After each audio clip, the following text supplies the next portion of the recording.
Good evening, ladies and gentlemen. I'd like to call the Borough of Crafton's regular meeting to order.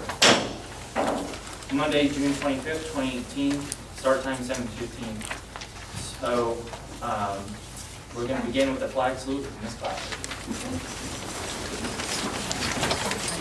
Allegiance to the flag of the United States of America and to the republic for which it stands, one nation, under God, indivisible, with liberty and justice for all.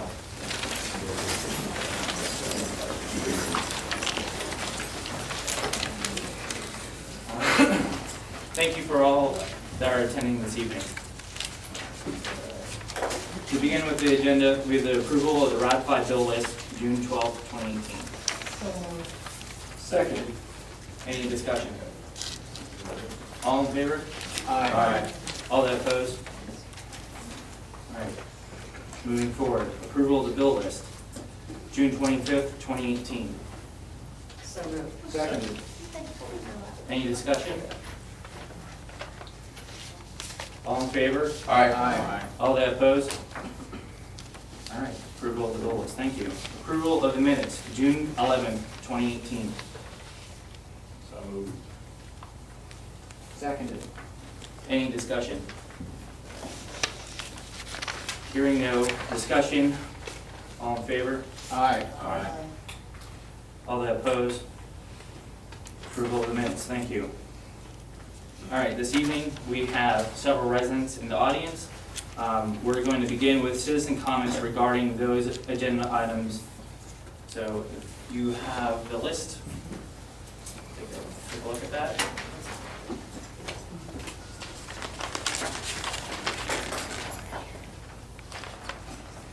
Okay.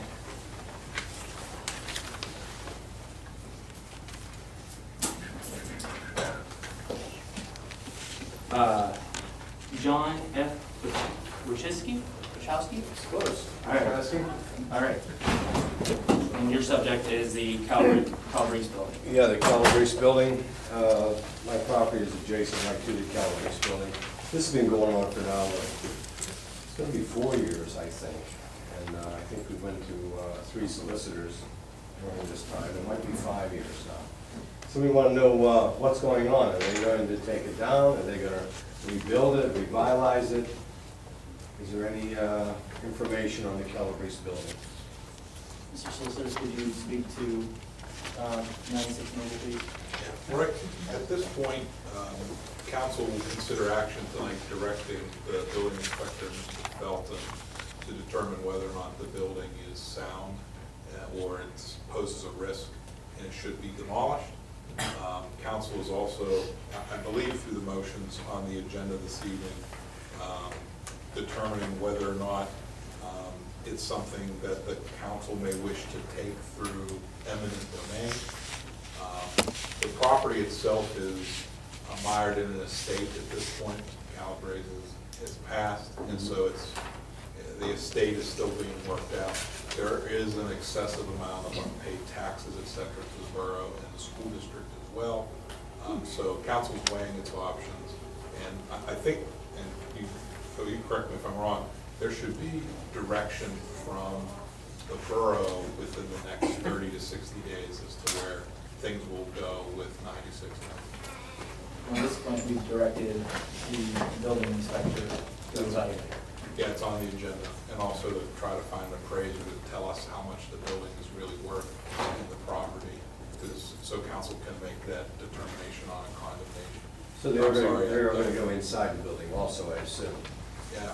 Because that roof caved in, I was there when it caved in. Yeah, Mr. Felton can obtain an administrative search warrant from the magistrate, and we'll have the right to access the building. What about the pizza shop up sort of another term? That's been closed up for what, 2 years now, and that building is going to shame also. Especially in the back, it's all overgrown. There's, I noticed a lot of raccoons burrowing right behind her.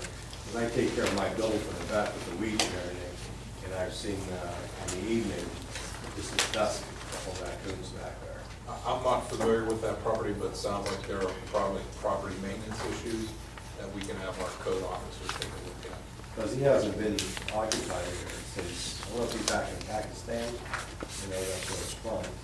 But he used to have Ohio plates, but I have no idea on that. What's the address there?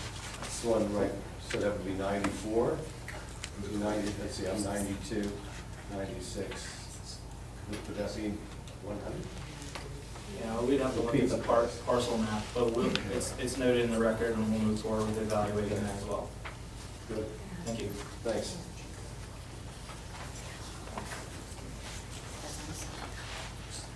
Dave Plummer, same auto.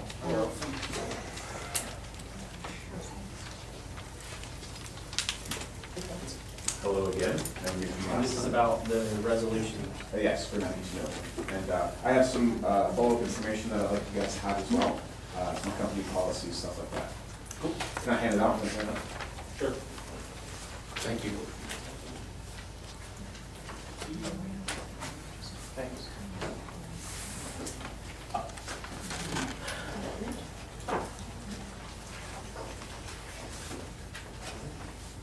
Thank you.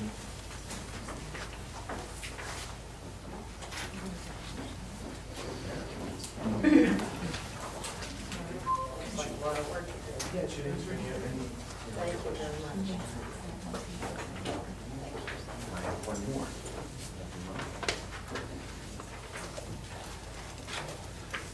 I also have a small thing from Charles Beer Distributor, as we talked about the parking, potential parking issues, so I kind of have that rectified a little bit. All right, not much else to add. All right, thank you for speaking in the record. That's it. Thank you.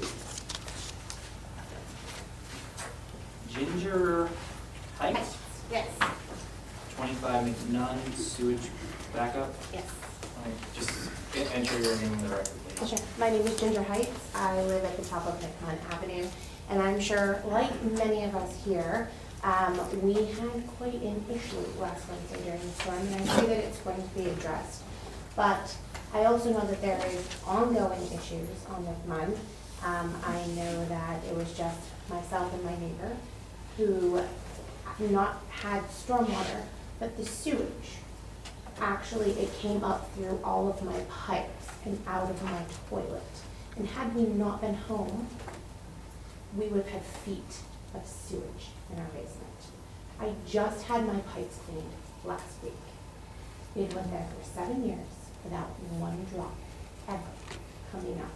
I know that there's been extensive issues, 2 neighbors down, to the point that they had a stop flow put in because they flooded 3 separate occasions over a decade. But this time it was us and my elderly neighbors who lost everything in their basement and just had their water heater have to be replaced today. I don't know with all of the work that's happening on Clearview, if there's created some sort of backup at the top of our hill now, but it definitely is something that I think needs to be addressed because I know there is an ongoing issue in our neighborhood. And I know for a fact that you all know that. You all know that the pipes are not big enough to handle, that it's grandfathered in with the sewage and the storm and everything's all together. But my home was filled with sewage. Sewage. Flooding. I have small children. Our door was open and I was picking toilet paper out of my backyard when my kids fell. Again, 7 years, not one drop. It has rained longer and harder many, many times without any issues. So I don't know, I see a lot of people here that live up near me, up above me, and I'm assuming the issues are all the same. So I don't know what's happening up on Clearview, but I think it needs to be moving a little bit faster. Maybe we can find out if there's a backup in the main line on McMahon where the old pipe meets the new pipe. I'm just absolutely floored. Thank you for coming this evening.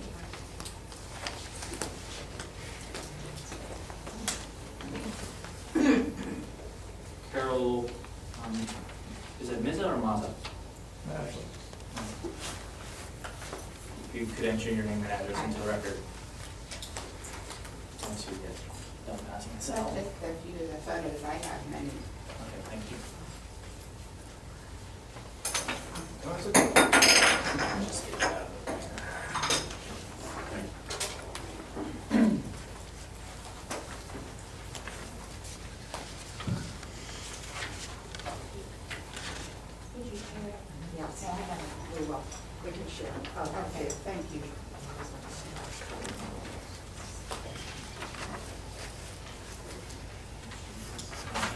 Okay, good evening. My name is Carol Mazza, and my husband Ron, who is deceased, purchased the property at 305, 307 Maxwell, down in Crafton in 1999 for $185,000. Since that time, I cannot tell you how many times the property has been used as a storm sewer. Most of the calls I put in resulted in not even a return call.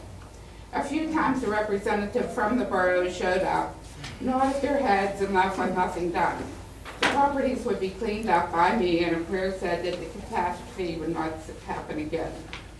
I finally had enough, and on June 10th, I called 911. The fire chief, who is sitting behind me, I believe his name is Mike Kern, showed up with 2 police officers. I tried to explain what was going on all the time because, as you know, from the top of Glen, where it meets Duncan, all the way down to the corner of Glen and Maxwell, there is not one storm sewer. It is all coming down from both sides of Glen and going directly into my building. And I tried to explain this to him, okay? I tried to explain what was going on from the water of the street coming into my property all the time. There is not one storm sewer from Duncan to the corner, and all the water goes into my 2 buildings. I have 2 4 units there that have 8 garages. Mike he didn't want to hear it, okay? He said, it's my fault for not keeping the driveway clean. He said, I don't clean out my drains, which run all the way across the back of the 2 buildings. And I do, I take that up, I have people clean them out. Everything is coming from the street. Then, he said, I don't clean out my drains. And I contributed to this mess by putting in a nice concrete driveway. When I bought the building in 1999, it was all rocks and mud. And we put in a concrete driveway and improved the property, and he's telling me it's my fault because I put in the driveway. He screams. Don't think I would be getting a storm sewer to take care of the problem. He explained how expensive they are. And I would like to know, who is the fire chief to determine who gets a storm sewer? Isn't that Public Works? I also had to hear the sad story from the police how he lost his mulch in the heavy rain. We have heavy rains, but even in the light rain, the contour of the land is still coming into my ground. And I have movies that if you guys want to get together with Rob Kazgorowski when he comes in tomorrow, I'll show you all the movies that I have from months back showing you exactly what happened. I keep pavers on the drain. The drain goes all the way across, and I keep 5 pavers because it comes in at a really heavy place at one point. And the reason I keep them there is because all the debris from the road keeps coming down, and I don't want all the stones and everything to go into that drain and cause the sewer to back up. Okay, so I just have 5 pavers, like 12 by 12. On here to keep the mud and everything out. So he said, he told me to remove them and do myself a favor and go buy some sand bags to keep the water out. Okay. On June 11th, then, the next day, I had a call in to meet Rob Kazgorowski at Maxwell to show him what was going on. He showed me, he came, he was very nice. He understands what was going on. And what he did is he put some white arrows where it was coming in, mainly, I mean pouring in. And he said he'd do something about it, but to this day, all I have are white arrows. Okay, let's go to June 20th now. Last week when we had a really heavy rain, I received a call from the tenant Diane at approximately 7:30 telling me water was pouring in from the entire driveway and basement. Drains had already filled up with water. I went immediately down and found myself in 13 inches of water. It was like all the way up to here in 8 garages. It kept pouring in. Around 8:45 or so, I called 911 to be pumped out. A fire truck came. They told me to get out of the water because I was standing in the water trying to keep boards and everything that was floating all over the place from going everywhere. So they got me out of the water, but they said they couldn't help me because they had more rain coming and they had to leave to go pump out other people, so they didn't pump me out. I thought, huh? They told me to call the landlord. These are the firemen. I told them, I am the landlord. And I called you, I need help. So they said maybe it would recede by itself, if not to call later. About 10:30, I called 911 again because it wasn't receding, it was getting worse, it was coming out more, about 2 feet in 8 garages. So I was soaked, I was cold, I was out in the rain, I had a dry towel from one of the tenants wrapped around me. Again, I called 911. The department didn't show, but my pasta did with some kid he travels with. And he screamed at me for having the drains clogged with 5 pavers. Then with me wrapped in a towel and soaking wet clothes, he said he wanted to tell me a story about vinegar and honey. He said the fire department is a volunteer fire department, which I know. And I said, I know. And he said, if I talk honey and be very nice, I would get results. If not, and I talk vinegar, I would get no results, and he would send the squad elsewhere. He said it's up to him where they go. I was beyond upset. I was cold, my buildings were flooded, and he's talking to me like this. With that, he called a kid to get in his car. He left, and since I didn't talk honey, he said the water wasn't deep enough and he wouldn't help me. So I never did get it pumped out. Okay, the other day I talked to a Nancy who was flooded on the Ingram side of Maxwell. Although they have no volunteer fire department, she was pumped out. She told me Crown is known for being crime. She also told me 2 people from Crafton Borough, one with dark hair, okay, I figured that was probably you. One with dark hair and a beard, and a woman were over on the Ingram side of Maxwell, talking to her and the others about the flooding. She said they spent a lot of time over there on the Ingram side, but I was there from 8 p.m. until 2:30 a.m. And nobody ever came down to the Crafton side where they're from to see what the problem, or there was a problem. They probably didn't even know there was a problem. In closing, you cannot continue to use my building as a storm sewer. Money should have been budgeted when the new road was put in, and I want to tell you, since that new road was put in, it's worse because of the contour of the dorm. It's just coming more into my place. Okay, as a matter of fact, it is worse than City Road. Water from Duncan comes down both sides of Glen, and it goes directly into my garages, and it's 7 feet high. I want to thank you for your time, listening to me, and begging you for your time. Thank you. If you want to meet with Mr. Kazarowski when he comes back tomorrow, I'll show you all the movies I have. I have water this high in the building. I have where it's coming in, not even when it rains really high. Do you, what I kind of phone? don't hear real good. What kind of phone do you have? Do you have an iPhone?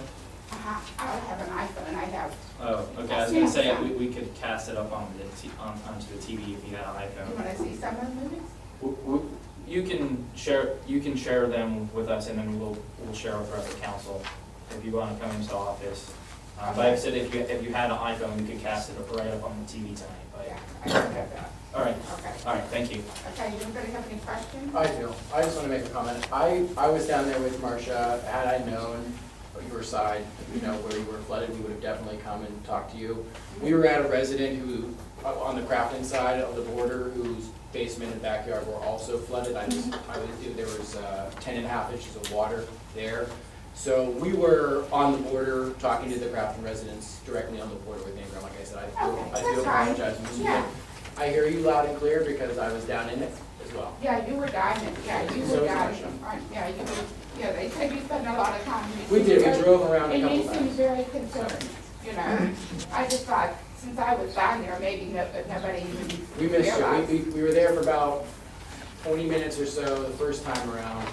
Went in, met a resident. He opened his basement. I went in, I took pictures. Yeah. I told him we were gonna go. We drove until 1 a.m. We drove every spot in the borough that looked like it had flooded, Marcia and I. And then we actually doubled back around midnight. and That was there till everybody, about, yeah, they told me you were there till about midnight. They Sorry. spoke very highly of you. And whoever else was with you. Yeah. You said you seemed very concerned. thank you. Thank you. Anybody else? You can keep those papers. Dennis? Hi? Hank.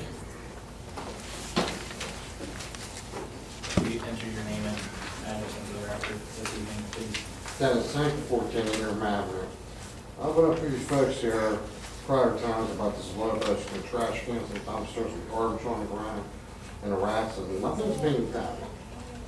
Okay, I call the code enforcer, and he goes and calls them, and nothing gets cleaned up on the ground.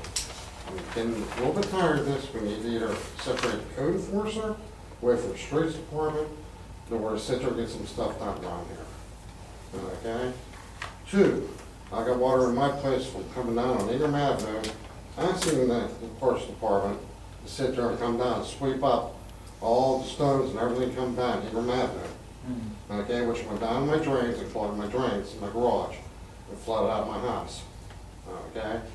There's 2/10 of a mile before there's a sewer coming down that hill, and that's at the very bottom of Ingram Avenue. And we got all the water comes from Ryder truck, and all that water comes right down to my yard system, Lowe's spot down there.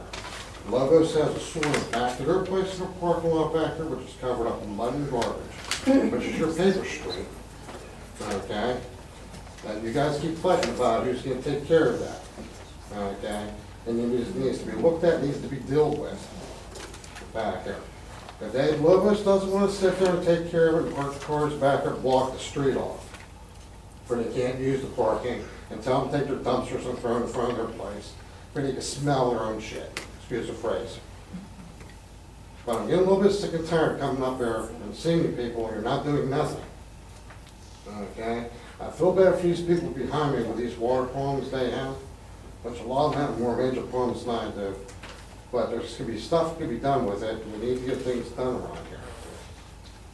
So I'm looking for the council to actually sit there and stand up and actually help these people as well as me, instead of just blowing us off. Okay, we do pay our taxes down here, okay, and we want to be taken care of, okay? It's a nice place to live down here. I ain't going to tell people, man, I can't stand it down here because they don't take care of nothing. I think it's time to start and show people around here that you do care. Thank you. Thank you, sir.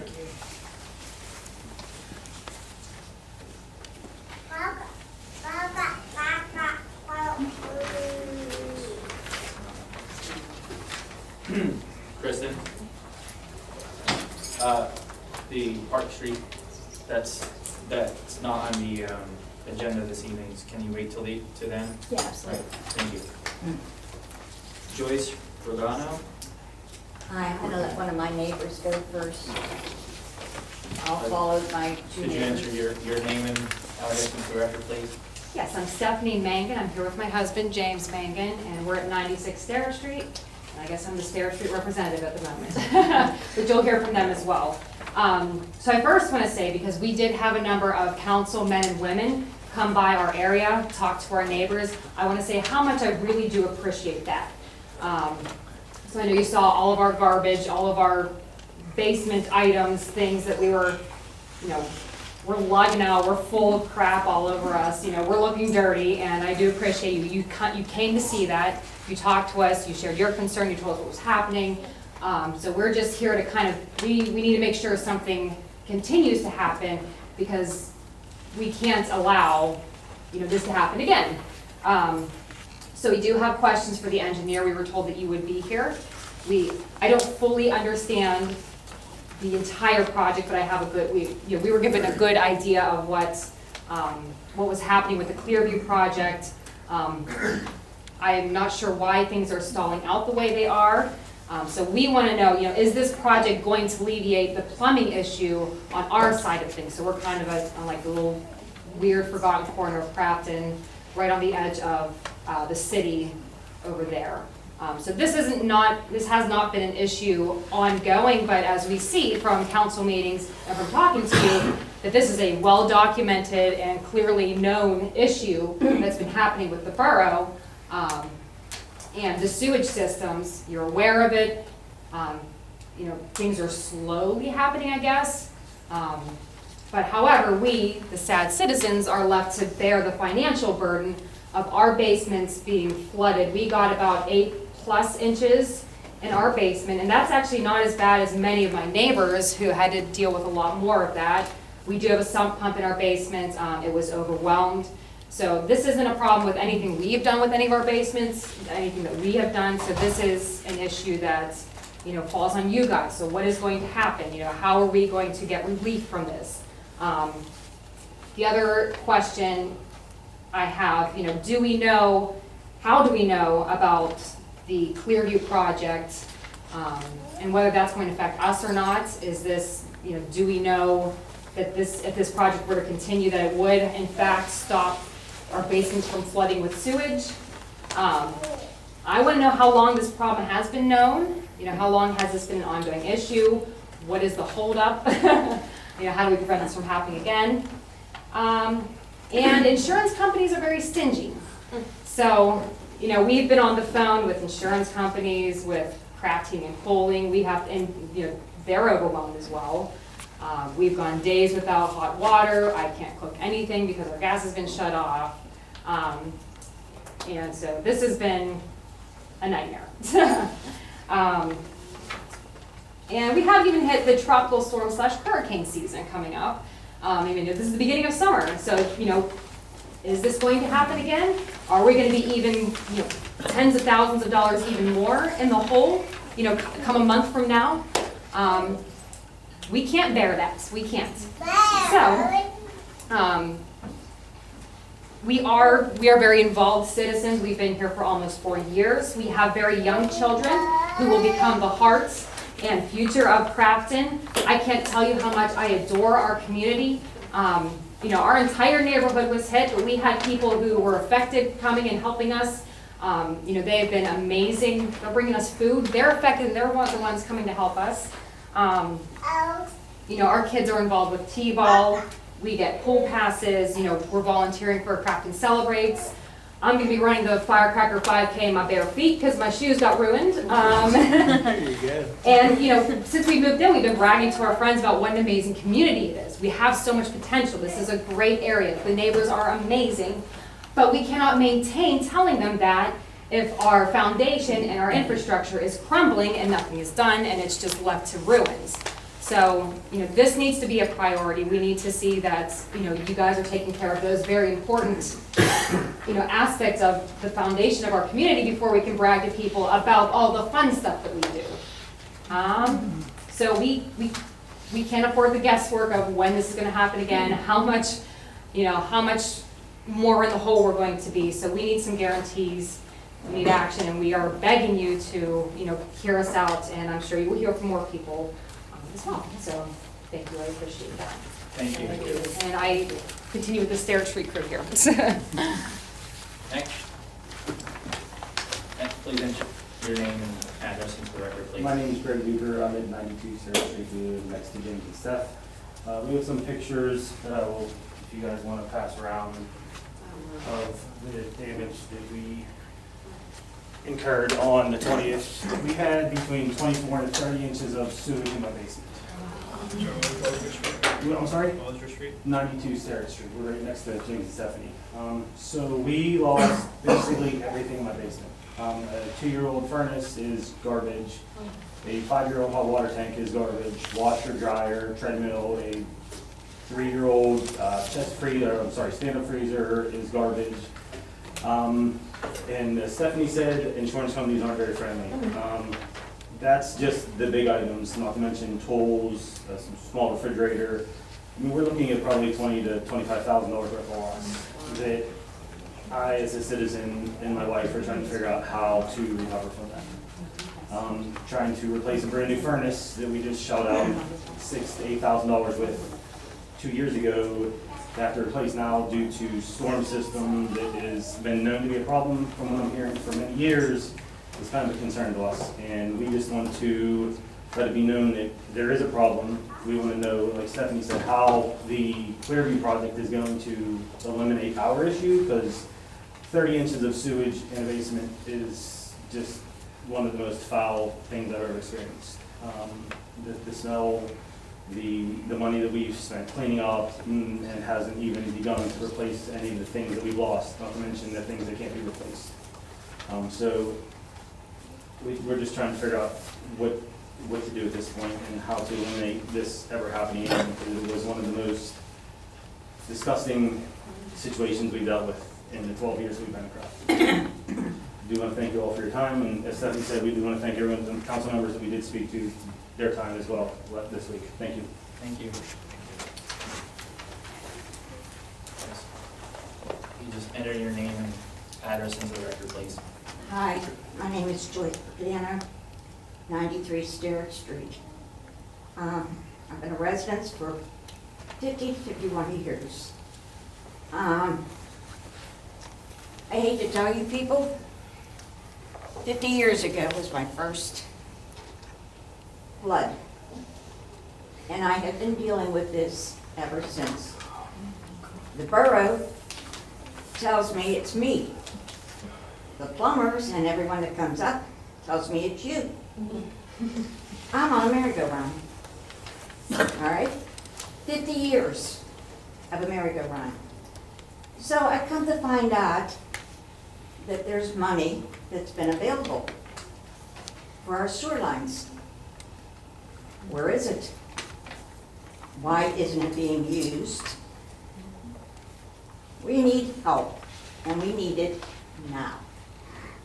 50 years I've put up with this. It's brutal. And shame on you people if you have denied this. I don't know who, but this is unbelievable. That's all I have to say. Thank you, ma'am.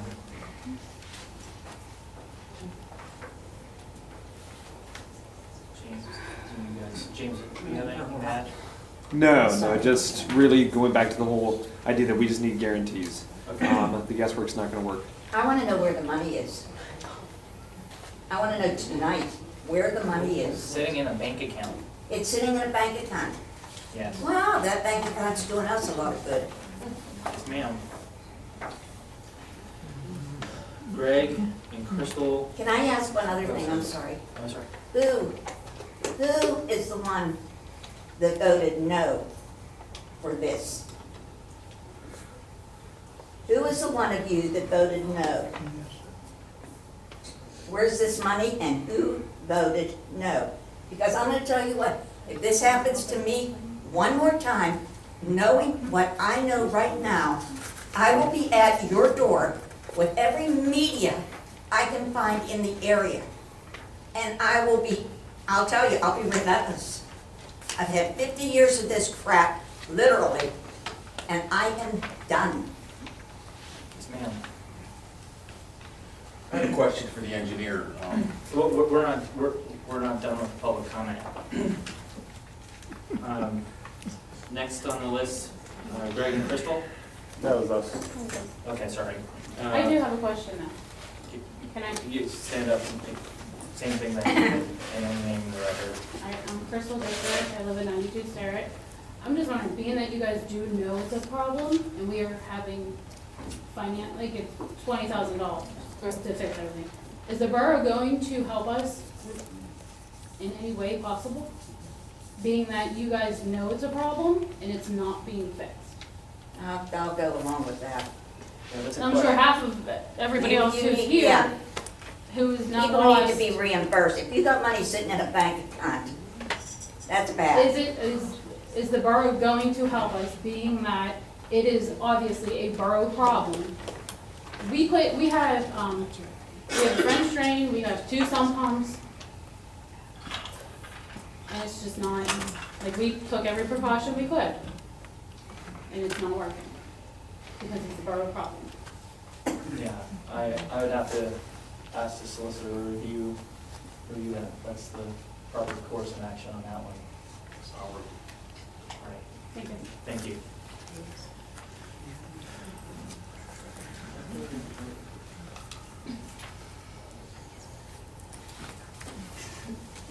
Alberto, you're on. I just want to just kind of answer some of the questions. Regarding the 90... Hold on, you're on the agenda. I didn't mean to do that. Okay, all right, so let's wait until we get to your report, okay? And we have the library report here. So I'd like to allow the library to come forward and give their library report before we move on.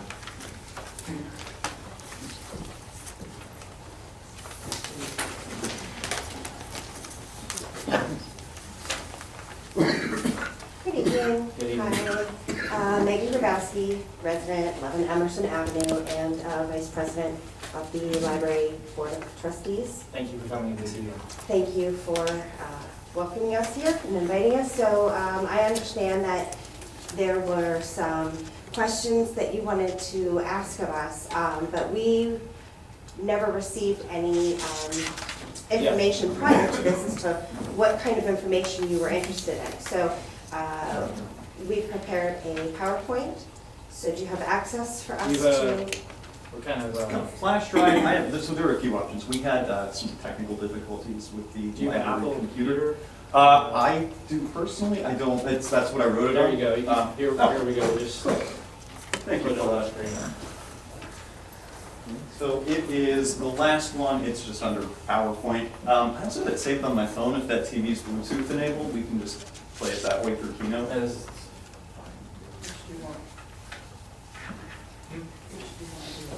Just want to do.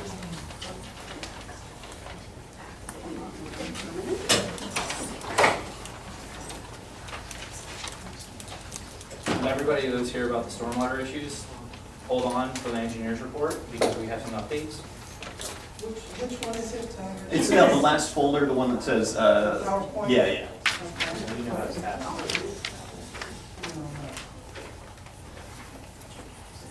That one we have brought with us is not an Apple computer, but that's what I did it on it. We're parking. One second. Let me just get up here.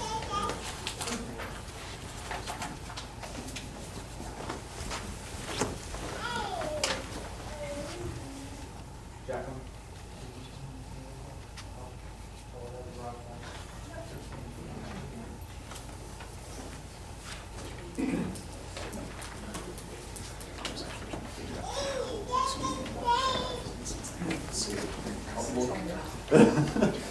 But not on my iCloud itself. So I go grabbing 63,000 different like cloud storage things.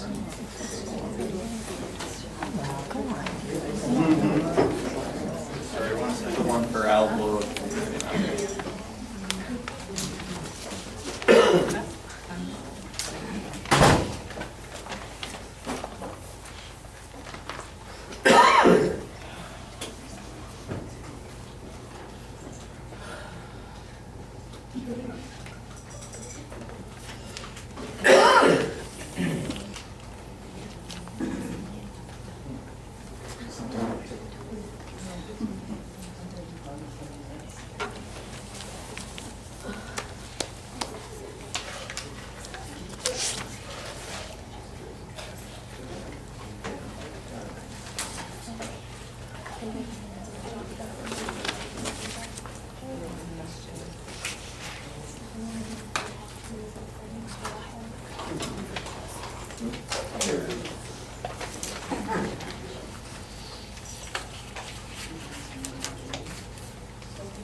Sure, I'll do the clicker.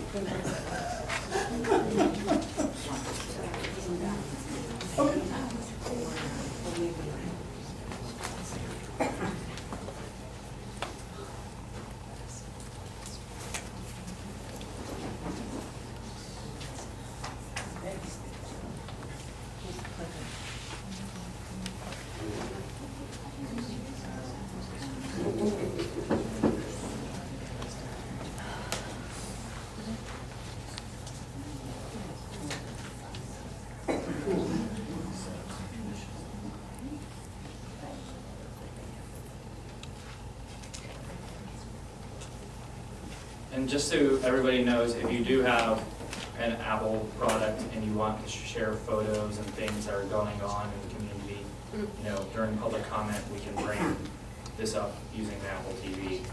This is a little different since it's the Apple computer, but if you have your smartphone, you'll be able to AirPlay things up on the screen. Very cool. And I will get the Google Chrome for the Android devices.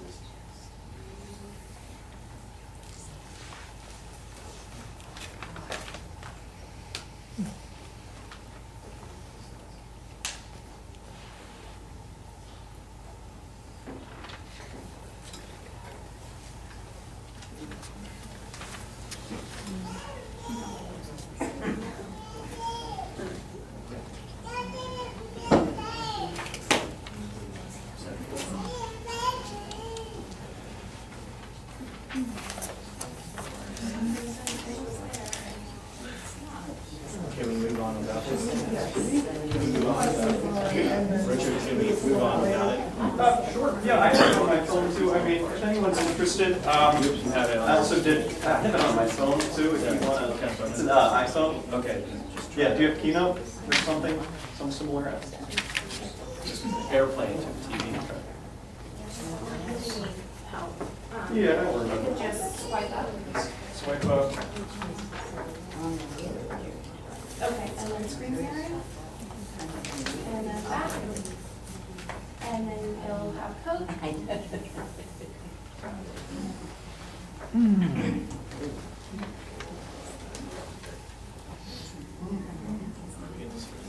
Oh, that's interesting.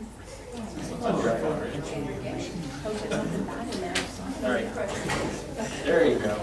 Sort of. Well, kind of, anyway.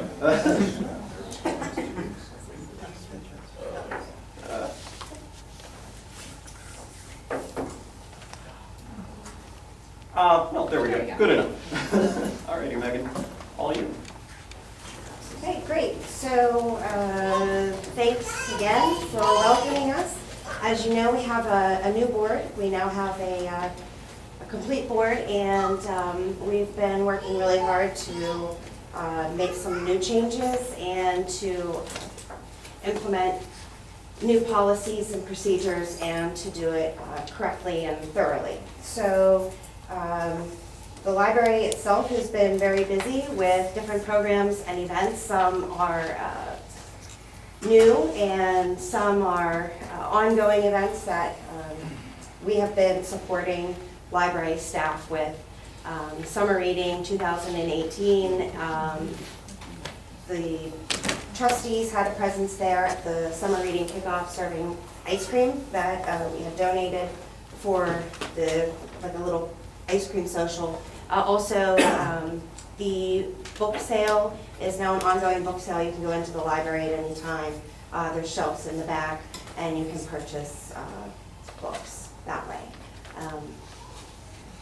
Ready? Next, yeah. Okay, here's a graph. Good luck.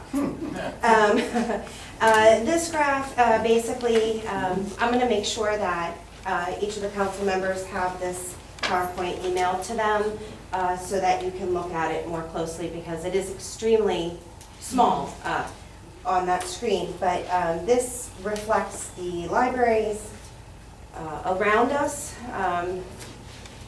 Many similar libraries in size, and their operating expenditures, as well as grants and income that the libraries receive. So it's just a reflection of what Crafton Library receives and financially, and other libraries in the area. Next slide, thank you.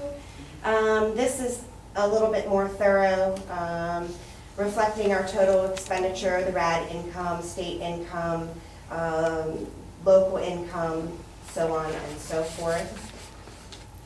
And then this next screen here will show you the expenditures, population, and library usage.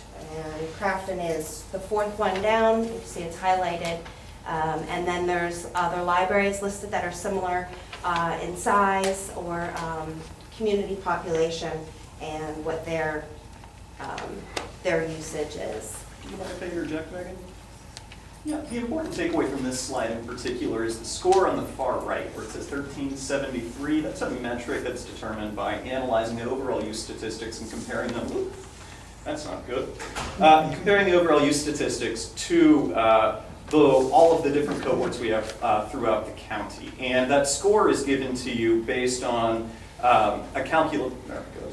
based on a calculation where that comes from the local population, how much funding you get through different sources, and what your relative usage is. And I think the most important thing, as I said, to take away from this is, excluding Carnegie Library of Pittsburgh, this actually demonstrates that we are pretty well county-wide. The higher the number, the better your overall usage score is, and that just correlates to how popular your services are relative to your population.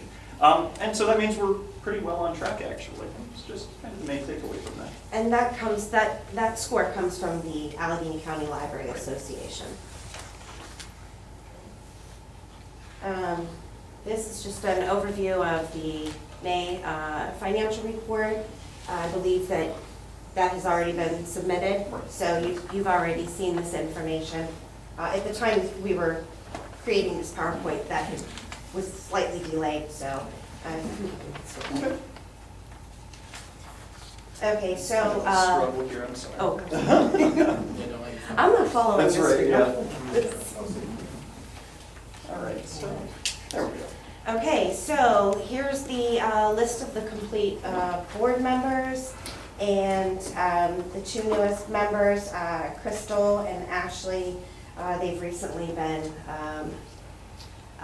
nominated and elected to serve on the board. So we're very excited that we have a complete board at this time. And we do have some pretty exciting news. We've actually hired a library director. So Rich, as you know, has been filling in as the interim director, and we're going to have a new employee starting in July. She's going to be a part-time employee. We're sharing her with Coriopolis Library, and she has some pretty impressive credentials, and she'll be, I think, a very positive influence on the library. Let me apologize for the formatting there too. Going from my phone kind of No, screwed it's everything okay. up. Oh well. We're adjusting. Yeah. Mr. Yonta, Jerry Yonta and I, as borough appointed trustees, we participated in a bylaws clinic with the Borough Center for Nonprofit Management as we're rewriting the library's bylaws.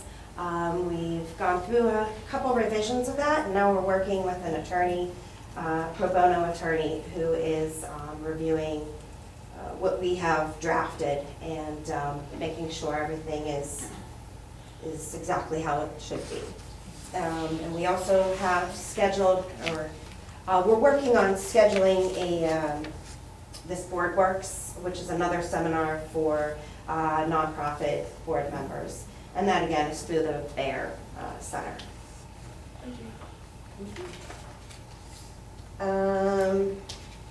Rich? Yeah. Is this you? Yeah, this is all you. this is just some of the stuff I've been doing in the time being to make sure that I do an okay job as the interim director. One of our current trustees, Vernay Smith, recommended attending the executive director's huddle, which is also sponsored by the Bear Center for Nonprofit Management. So I've attended a few of those, and it's mostly just been other new people involved in nonprofit management, kind of trading ideas, explaining their experiences with different aspects of nonprofit management, and so on. I also just kind of want to give a shout out to ACLA, because they have provided, the Allegheny County Library Association, because they have given us a lot of support, and since I'd never done anything like this before, it proved to be the case that they've had a lot of really hands-on help that they've been able to provide. It looks like it deleted one of my slides, but we can just go right into the SWOT thing if you want to, Megan. Sure. So SWOT matrix, we've got experienced staff. They're very dedicated to community, engaged in community, and working staff is working to update the collections. We've got new New York Times, sorry, is now available at the library, and also we're working on expanding our children's programs. But small staff is good because everybody that comes into the library knows the staff, but it can also be a hindrance at times. Sometimes it can be trouble for scheduling, and one person is off and you already have a skeleton crew, so that can sometimes create challenges. Also, a lot of the collection, the materials are outdated, so that is something that is going to be addressed as well. And advertising programs. Some programs are better attended than others. I think sometimes it's hit or miss. You try something new and you keep track, you see what is successful, you continue, you grow it. What isn't successful, then you're gonna need to adapt and look at something else. But hopefully with the newsletter and the website, the advertising for the programs is going to reach more people. And the expansion of social media as well. So Twitter has now been added, and And you're using the Savvy Citizen as well? Yep, we're using Savvy Citizen and Instagram too. Good. lack of parking has also been a bit of a problem. Parking's always a challenge in Crafton, no matter where you are. But as we try to expand and grow our programming to reach more people, that can create challenges. A lot of people in Crafton walk, which is really nice.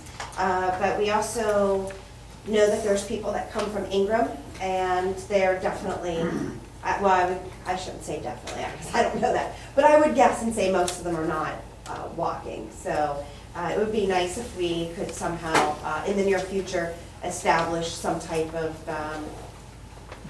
designated parking for. We're listening. Yeah. So the opportunities that our library has, very exciting. We're expanding the collection. Historical archives are going to be moved downstairs. That is in the planning stage right now. It's being discussed, I the was gonna say, logistics. thank you for accepting our donation of that roll top desk, because had it not been donated, it would have been on the curb. It's gorgeous, yeah. You're welcome back. I hope it goes to good use. It will, absolutely, absolutely. It's going to have a home, very soon. And of course, the parking we've already discussed, Ingram patrons, trying to get them, invite them into our library, be very helpful. Funding is always a consideration, always looking for new opportunities for funding, and we have a lot of other libraries in our area that we have to compete with. Green Tree, Andrew Carnegie Free Library and Music Hall, the West End, Sheridan, and Robinson are all just a few miles away, and we'd like to stay competitive so that we can provide what the Crafton community needs here in Crafton. It says here executive director search, but that's been resolved. Okay, Yeah. great. Okay, any questions for me? Any member of council have a question? Sounds like you're doing a great job. Thank you very much. Thanks, Earl. It's a great PowerPoint. Thank you.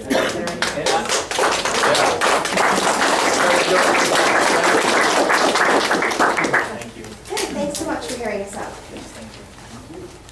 All right. Now we're gonna move on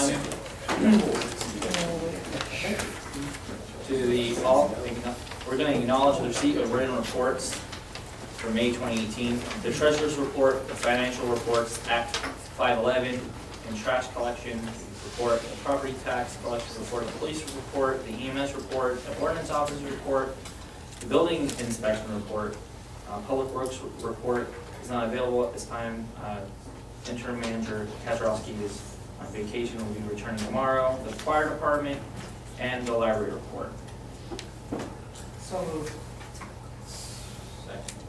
Any discussion on those reports? All in favor? Aye. All that opposed? All right, thank you for accepting the reports. The mayor is on vacation, and we'll move forward to the engineer's report. Mr. Hartman, you have quite a bit to discuss this evening, don't you? I'll go over some of the items in the report that we submitted. For the fountain, Chartier's sewer separation program. Some sort of work was completed out there, and some dye testing was performed with the assist of Public Works. We're in the process of finalizing that application and getting it out to Alpha Sand by the end of the week. For the 2018 road program, we have scheduled a pre-construction meeting with Independence Enterprises on Friday with Public Works, Independence, and Gateway. With regards to the Crafton rain garden, we've been working with, when Rob gets back from his vacation, I'm going to meet with Rob and just kind of go over the status of the rain garden for now. I've spoken to El Grande, and I just want to talk to Rob at El Grande and see how we're going to go ahead and do some of the remediation of the rain garden area. With regards to UN Road, Gateway submitted a report for the reopening of the road. We went out there with Rob, or not myself, but Matt Bailey from our office went out there with Rob a couple of times, went over some of the items that we were recommending to go ahead and open up that road. A lot of the work can be performed by Public Works, so it's not nothing that we have to hire a consultant for, or a contractor for. We provided 10 different recommendation items to address, to allow for the road to be open for our resident and local traffic only. We are, recommending that a weight capacity to the road is issued or is provided, and also that it's kept just to a resident, just pedestrian, passenger vehicles, not heavy loading for that. And then I think the solicitor did some research. We have a weight restriction on the Borough of Crafton of 5 tons as it is. Yeah, on every road That's in the what- borough, so. That's what the engineer recommended. The final item that he recommended was installing, they're called inclinometers, just to monitor the movement of the road going forward. That's something you can place along the road, and then you come by every month and just check to see if there's been any movement on the road. Okay. And that's one direction, right? One way, So, or you talk about both ways? I'm not 100% sure. It's I can both ask ways. about that. It's both ways? Yes, Rob is certain, especially with the weight restriction, that will be open to passage for both ways. Then as far as the 1508 bar, I need a motion to submit an authorization to the interim manager to take a look at, and we're waiting for that approval. With regard to the Clearview Avenue project, we have found 4 reasons to proceed with the design and construction of the final phase of this project. Back in 2003, we started this project with some investigation, some green infrastructure design, permitting, grant acquisition, and construction of the first 4 phases. There has been several council members over the past 15 years that have supported the project as a way to control stormwater, and also to try to manage the significant damage that was causing to Crafton's infrastructure. Phase 5 completes the project in the vision of the several past councils.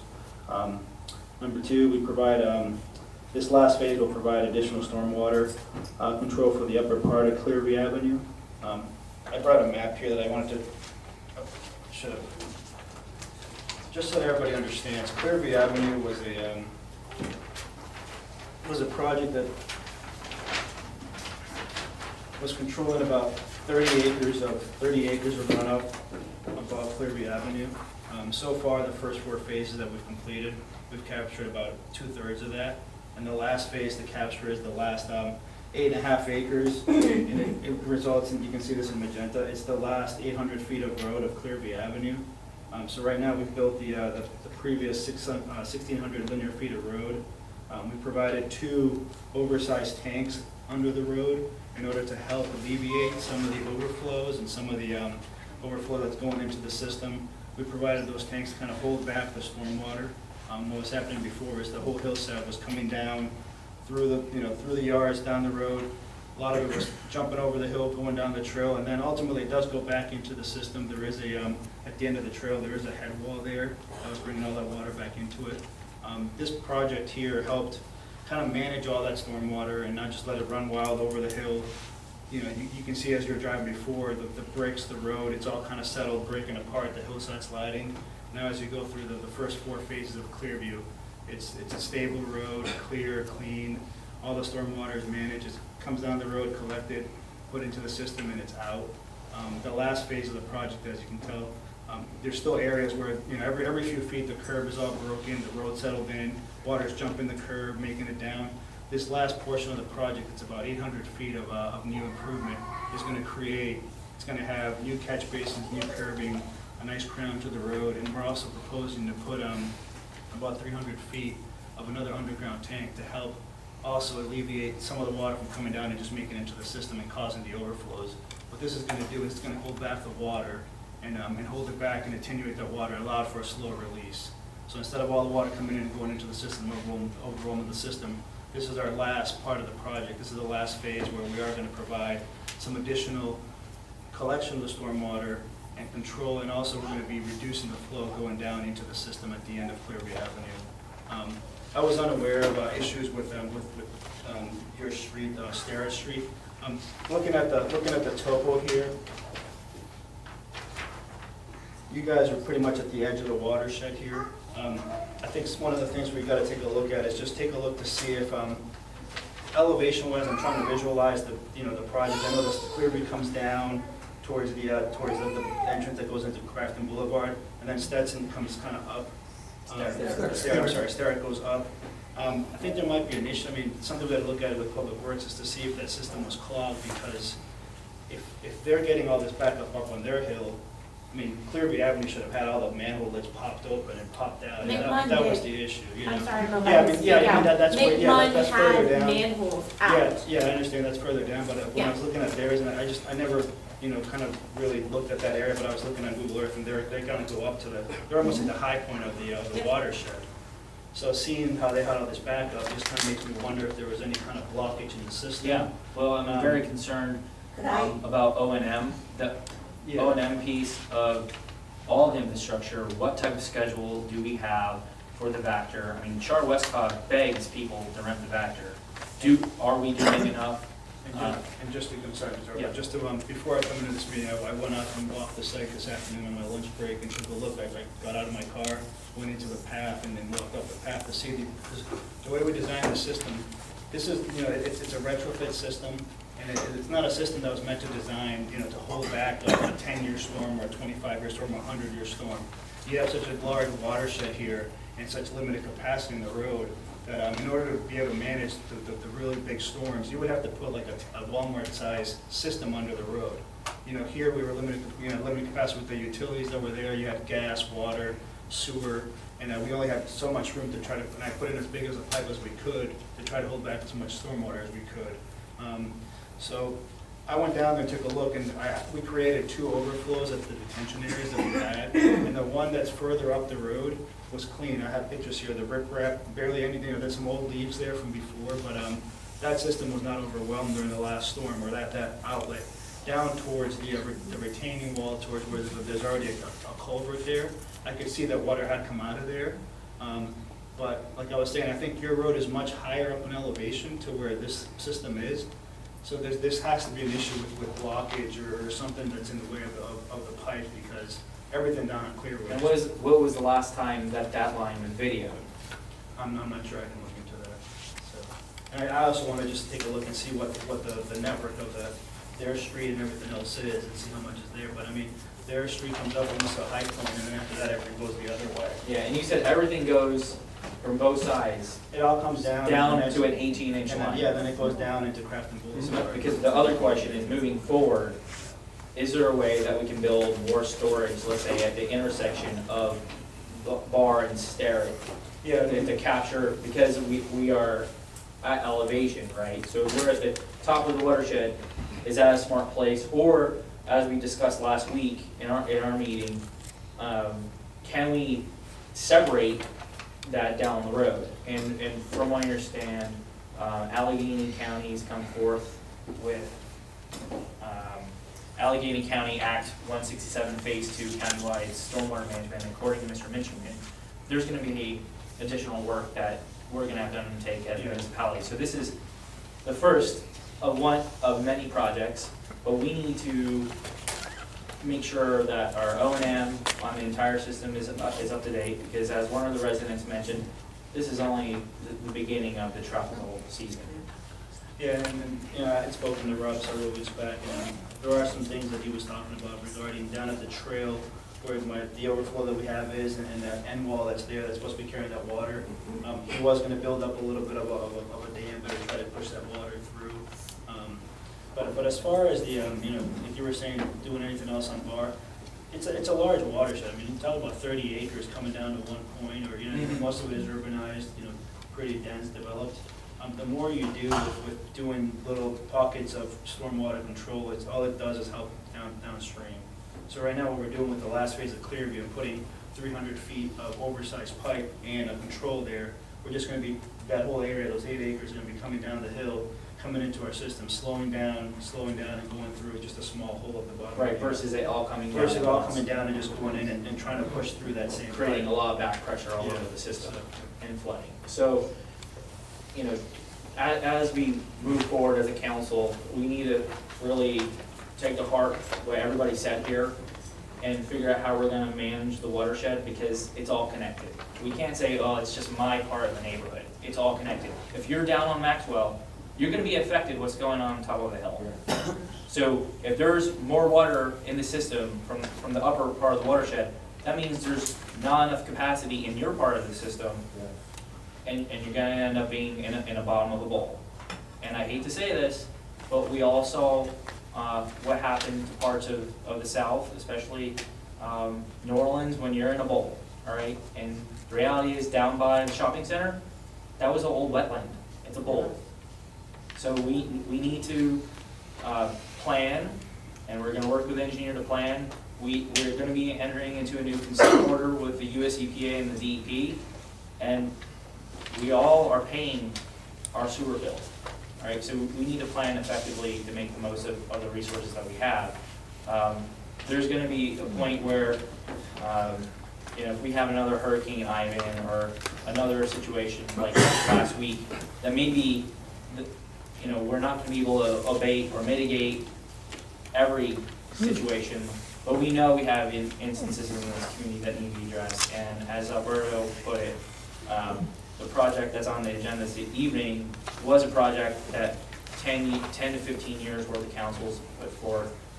The Borough of Crafton received DEP grant monies for it, so now it's up to us to finish our end of the deal. I met was it Monday with you, to talk about upgrading the storage. We know that the west is gonna get drier. Anybody turns on the TV sees that there's forest fires in the west, and the west coast, you know, goes through really dry spells, and then they have wet seasons where they have mudslides and forest fires, and then we're gonna get wetter. So the federal government knows the west is gonna get drier, and we're gonna get wetter, and we have an organization in Allegheny County called Three Rivers Wet Weather. Our engineer's part of that. So we know we have to plan for the future. So everybody coming out tonight to speak about the future and what it means to you really is important, because council needs to understand that this is something that's gonna take, you know, future council's commitment to, not just this body. We need to understand how long it's gonna take you to do this. I've been waiting 50 years. Yep. So how long is it So- gonna take us to get to where So I'm not gonna have to have this anymore? Yep. So I think immediate, we're gonna have inspections over the next, right? So that's the first thing, to identify what the heck happened on Bar and Stair. All right, down where we heard about Maxwell and McMunn, yeah, yeah. But the lower part, lower Crafton, upper Crafton, we're gonna have to evaluate the situation. Some things are gonna be quicker fixes. You know, they're not gonna require hundreds of thousands of dollars. Some of them are gonna require tens of thousands, all right? But again, it's all about capital improvement planning, and that's what this council is committed to do with our engineer and with the professionals that are on board here. So it's important that we get this feedback. because some of these pain points, you've had issues for the past 50 years. We have interns that are gonna be, in the borough, they've already been in the borough helping identify issues, pain points. And Eddie, Yeah, not to diminish anyone's issue, I know they're very important, thousands of dollars and a smelly home, that's very important.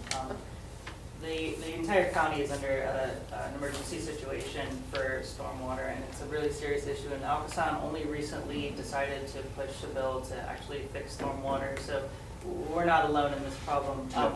I want to know if there's any existing emergency relief money available, either on the borough level, or if that's not possible, if there's any on the county level, because I know individuals could and should apply for county level relief money. I know there has to be money somewhere, and I just want to know if there's anything existing in the system. yeah, we're gonna have to be reaching out to our state representative, Mr. Deasy, to figure out what we need to do. And all of you being here on the record this evening to tell us that you were affected is really important, because it builds a big business case that we need some relief. So I thank you for all coming down here. They asked for relief and they were turned down, weren't you? We contacted some places. Pardon me? We've contacted different charities, like Red Cross and stuff, and they don't have any money left. Everything's on the Bridgeville. Yeah, because they were hit so much harder. Mhm. So, and Bethel Park announced a state of emergency that night. So almost all funding has gone to Bridgeville, to Bethel Park, because I can tell you there are so many people on my street who are at home tonight getting their garbage out, and their front yard is full of trash. Yeah. They're not here because they can't, because it's garbage night, and we're running out of time before things starts mildewing and molding in our homes. I've easily put 50 hours of cleaning, and thank God that I have a back door that the water could get pushed out of, because these people didn't. My entire basement would have been full, that's how fast the black water was coming out of my basement. So, I mean, you all knew that there was a problem that night. If you were out driving around, looking for where the water was, and looking who got flooded, like it might have been a good time to say, oh, we have a bit of an emergency here in this town. And that's why we have Fire Chief this evening to discuss Okay. the emergency response. So we're gonna, that's next on the agenda here. So, Mr. Harrison, is there anything else you'd like to add? I'd like to ask a couple of questions. So we're talking about three different situations here. We're talking about Upper Sterrett Street and Rush Alley being a problem, and the Clearview project at the other end of Clearview being a problem that it looks like we could solve that, and then the Maxwell Street problem. Do we need to allocate money for you to go up there and figure out what's going on at Sterrett Street and also on Maxwell Street? Do we need to allocate some money tonight to? If you'd like, I was gonna, when Rob got back, I was gonna talk to Rob and see if I can go with him and take a look at some of the areas and see what, with Public Works, if we can open up some of the manuals and see what's going on. Yeah, we can open up a PO. I mean, we have a general fund, the Right. general. And this would, since it's a sewer-related issues, those charges will be accrued to the sewer fund. Yeah, as far as Maxwell and Maxwell Main One, I mean, that's something I think that we can just visually take a look at the site and see what's going on, but also just taking a look at the topography of the area. I was looking through the lady that was speaking with the 8 units, and it looks like the back of her building, all the units, just the driveway pretty much just goes down into drops down about 8 feet into her driveway. But just taking a look in your area, looking at your street, seeing if there's a way to kind of, put a curb along the edge of your driveway and the road right now. It looks like there's really nothing there holding the water back, creating some kind of gutter to keep the water off your property. And taking a look at the system that's there, because I'm not sure. There is a gutter there. The problem she has is the gutter doesn't continue past the driveway to That's what I'm divert it saying, if you have into. to continue There's a the storm gutter. sewer past her driveway, maybe 10 feet, but they didn't put the wedge curb Yeah, but so to the that right storm there is sewer. an easy fix that won't cost a lot of money to the borough, is extending that wedge curb. But also, I mean, have you taken a look and had your trench drain there? Have you had that trench drain cleaned out every once in a while? Have you had that, have you seen where that goes out? The trench drain. Yeah. Have you had it cleaned out, jetted I out? have it cleaned out a couple times a year. The problem is, from up on Duncan, where it meets Glen, all the way down the whole street of Glen, there is not one storm sewer from the top all the way down to where Glen and Maxwell meet. So what's happening is anything that comes down from both sides of Glen, it comes down this way into my building, and then it comes down where the condos are across the street. It's coming down and only going halfway. You can see where my dumpsters are. It's crossing over, and there's like a low spot there. There's no storm sewer on Glen until you go down to the end of Maxwell. So what's happening is they're using my building as the storm sewer. I need one above and one below, because there's like a low spot that puddles and it just pours in. And this is, There's no just for storm clarification, sewer at this is all. state route? No, No, that's not state route. no, it is actually Glen Street, Glen from Duncan to Maxwell. She has about a 6-inch wedge curb up against her driveway. The water comes down, it's good until you get to about the last 4 foot towards Maxwell of her driveway. The wedge curb diminishes at that point. So the water comes down where the wedge curb diminishes, it wraps around and comes down the driveway. So if the wedge curbs continued another 10 feet, it's diverted into the catch basin.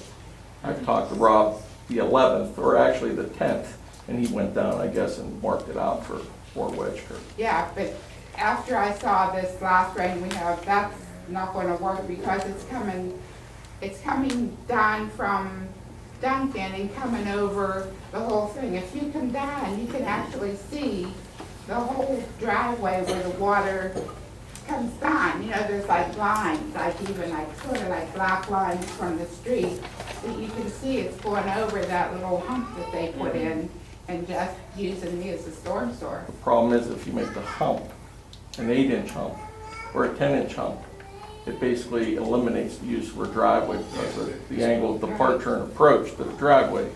They won't be able to get over the curb into the driveway. We need some kind of storm, you know, some kind of drain. Well, it sounds like we definitely need to have, we'll have the engineer resolve that. Us debating this right now isn't gonna carry us forward. We need the engineer to evaluate, come back and report. It sounds like we have pain points in the community. If your neighbors have pain points, we need to hear from them, and we need to understand. Yes, sir. I'll be glad to meet with anybody at any time. Is this a- I'm sorry. I just wanted to add something, because I'm familiar with her problem. My name is Mark Wolf, and I live on Maxwell Street. I'm an Ingram Borough guy, but my street shares property with Crafton.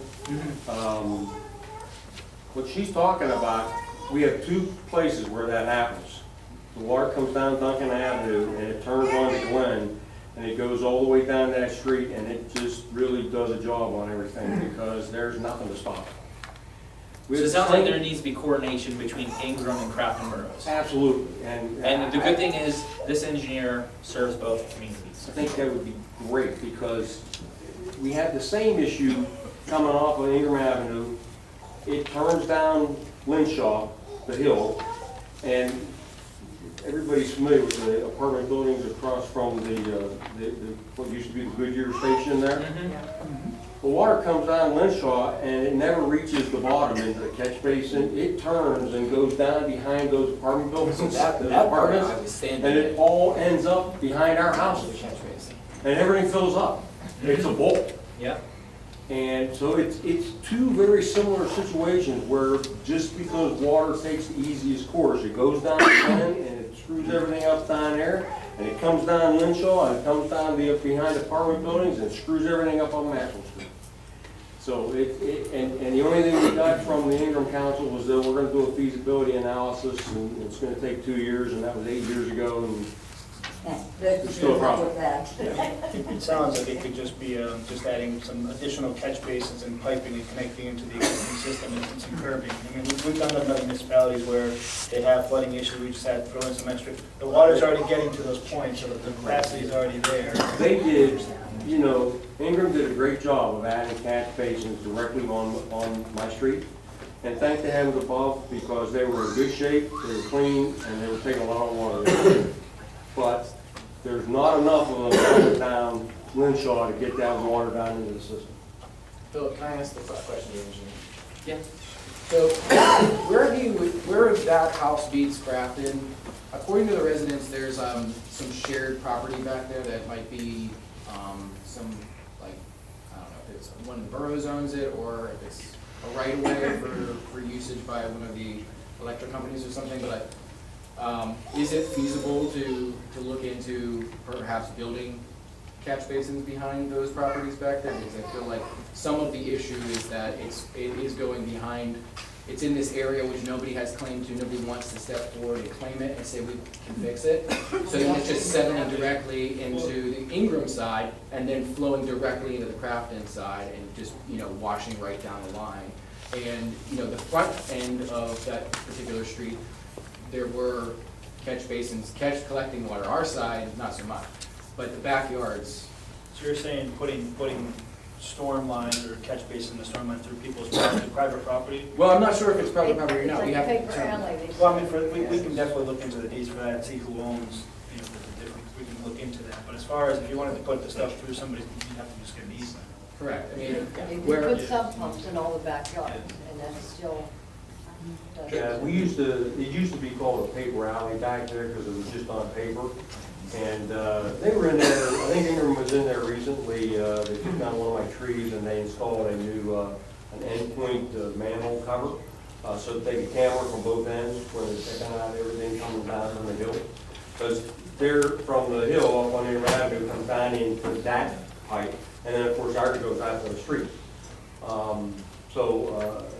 Yeah, we just be killed with that water running behind the house, man. It just builds up and settles. Thank you, sir. We're gonna move forward. I just have another question. I just want to make this clear in my own mind here.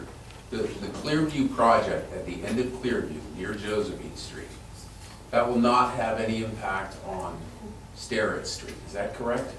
I do not believe so. I mean, Sterrett Street seems to be much higher Yes. than where we are. We have to evaluate and see what the issue with Sterrett Street is. Okay. Like I said, if something would have been, if Clearview was causing something, if that project was going, the manhole covered, everything down on, you would have seen stuff popping, because elevation would have just seemed like Sterrett is Okay. much higher. So it's a separate issue up there on It Sterrett? seems like it is, yes. Okay, and then, And McMahon. it's amazing, because McMahon it's is not a below good it. watershed where they are, so I mean, just seeing all that water where it's coming from, we just have to look at it and see what's So going on. would the project at the end of Clearview near Josephine solve the McMahon problem? It's gonna help alleviate some of that problem. I'm not saying it's gonna solve it. Like I said before, you know, this is a retrofit system. We're not designing a system that's handling a 50-year storm, a 100-year storm. This is for the smaller storms. So it's a maybe? It's No, gonna. I it's gonna help. researched- I mean, I can't say that 100%. I'd have to look at that entire system and see what's Yeah. going on, you know? It's not, we're definitely gonna reduce the flow going down to that area, so it will help alleviate some of that issue, but it's not gonna solve the problem. Okay. Like, I can't say that, you know, I can't say that. It's gonna solve the Sterrett's problem. water flow comes right down Clearview, right down the extension, and right down McMahon. I understand. No, we're talking about the other. So I Yeah, understand the other- that. we get it. So the other end, is it, you know, he said it might alleviate some on McMahon. As long as they're having a problem on Sterrett, we're gonna have a problem on McMahon. At the top, I'm at the top So of are you McMahon. telling us that at the end of Sterrett, where we are, that what you're talking about, it's not gonna alleviate it? I'd have to go out and take a look and see what's going on. It's with gonna the help. system, What- Yeah. Let me put, it's a entire system, all right? When you have, all right, and this is, now I'm really, Yeah, I'd like to hear it from the engineer. No, like I said before, anything you do in that watershed, any kind of reduction is helping downstream. If you go on bar and put a system on bar, it's gonna help downstream. You put a system on steroid, it's gonna help, everything is helping down at the bottom, the stream down low. When you try to do localized stormwater, you're only helping downstream. You know that we have drains that go, when our sewer line comes out of our homes, it goes across, I have an easement that goes across my neighbors, all right? It goes uphill to the manhole. Our sewers go uphill. Yeah, so we'd have to take a look, open up the manholes, look at the line, see I've what's heard going that for on. 50 years. I mean nothing ill against you, but this is the same story I have heard for 50 years. Well, see, that's what's kind of getting me, is that you're saying this has been going on for 50 years, but now Clearview is being asked to be the, you know, that Clearview is the issue, but Clearview clearly hasn't been the issue. I don't It's been know going on who for 50 the issue years, is, you know. but that's for Yeah. 50 it's years a I've been trying to system find issue. out. And that, it's an entire system issue. We have a combined system. So when you look at it, all right, so everybody knows, for the record, I was also flooded Wednesday, all right? And the only reason why we didn't flood was 2 years ago, we dug out the entire basement and put floor drains in. We had a waterfall on Wednesday night. Had those drains not been there, and had there not been capacity in the system, I would have had a backup too. All right? So when you look at it as a system, it's a watershed. All right? We need to create more capacity or separate it. And when we separate the water, that water is going to pick up velocity too. So it comes down to attenuation. All right? One way or another, that water is going to meet its way to the Chartiers Creek, either with feces or without feces. So do you want to have stormwater in your basement? Or do you want to have stormwater with feces? I And no have water. feces. Zero. I have feces. Zero. Right, no water, but the thing is, in the event of a hurricane, in the event of a hurricane, you have two choices. Do we have a sewer system that overflows, or do you have a stormwater system that can't handle it and also floods? There's a couple options that we have to move forward. None of them are very palatable. Being flooded doesn't help, right? It doesn't make us feel good. Having your stuff, damaged, and you have to put it on the curb and have that lost, because, we're not gonna get FEMA insurance at the elevations that we're talking. Some of the people down in Chartiers Creek may be eligible for the FEMA program, but when it comes down to system-wide, redesigning the system, we're talking about, we're gonna have to retrofit and redesign the system. And there is county-wide initiative to make us move in that direction. We have to $1 million. take on these projects. It's gonna take millions of dollars to re-engineer the system. And that's why we're paying our sewer bills. That's why we can't bank the money. We need to take action every year. We need to have a capital improvement plan that addresses the pain points in the system. There will be a storm in which no system will be able to handle the water. We saw it last year in Hurricane Harvey down in the Houston area. You can't do anything with 14 inches of rain in 2 hours, in 2 days, all right? That's been happening on the Gulf Coast. It's very difficult to accept that this is some of the new reality that we have to deal with. But when the engineer provides a matrix and says you have a 1 year, a 2 year, a 5 year storm, and he's talking about cubic feet per second, the amount of water that's going to be entering the system and creating phases in the system so we move forward with trying to solve the problem. We're not going to be able to solve the problem all at once, but we start projects, we need to finish projects, because it's all about the bigger picture, all right?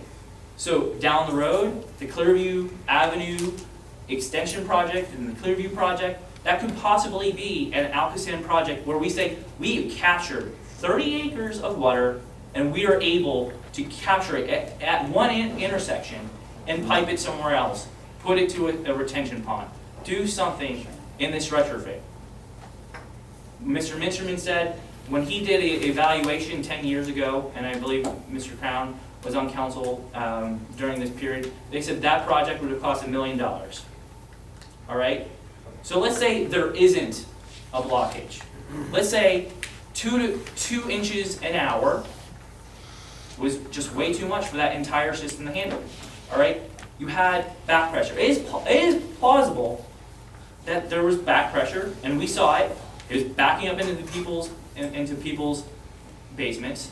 Wherever there is a blockage or there's not enough capacity, you're going to have a backup, right? And that's just what we have to realize, that we have to try to mitigate and plan for and alleviate with these capital improvement projects, right? Starting projects and not finishing projects doesn't help anybody. The original project on Clearview was designed as an entire project. We are leaving 1/3 of the project incomplete.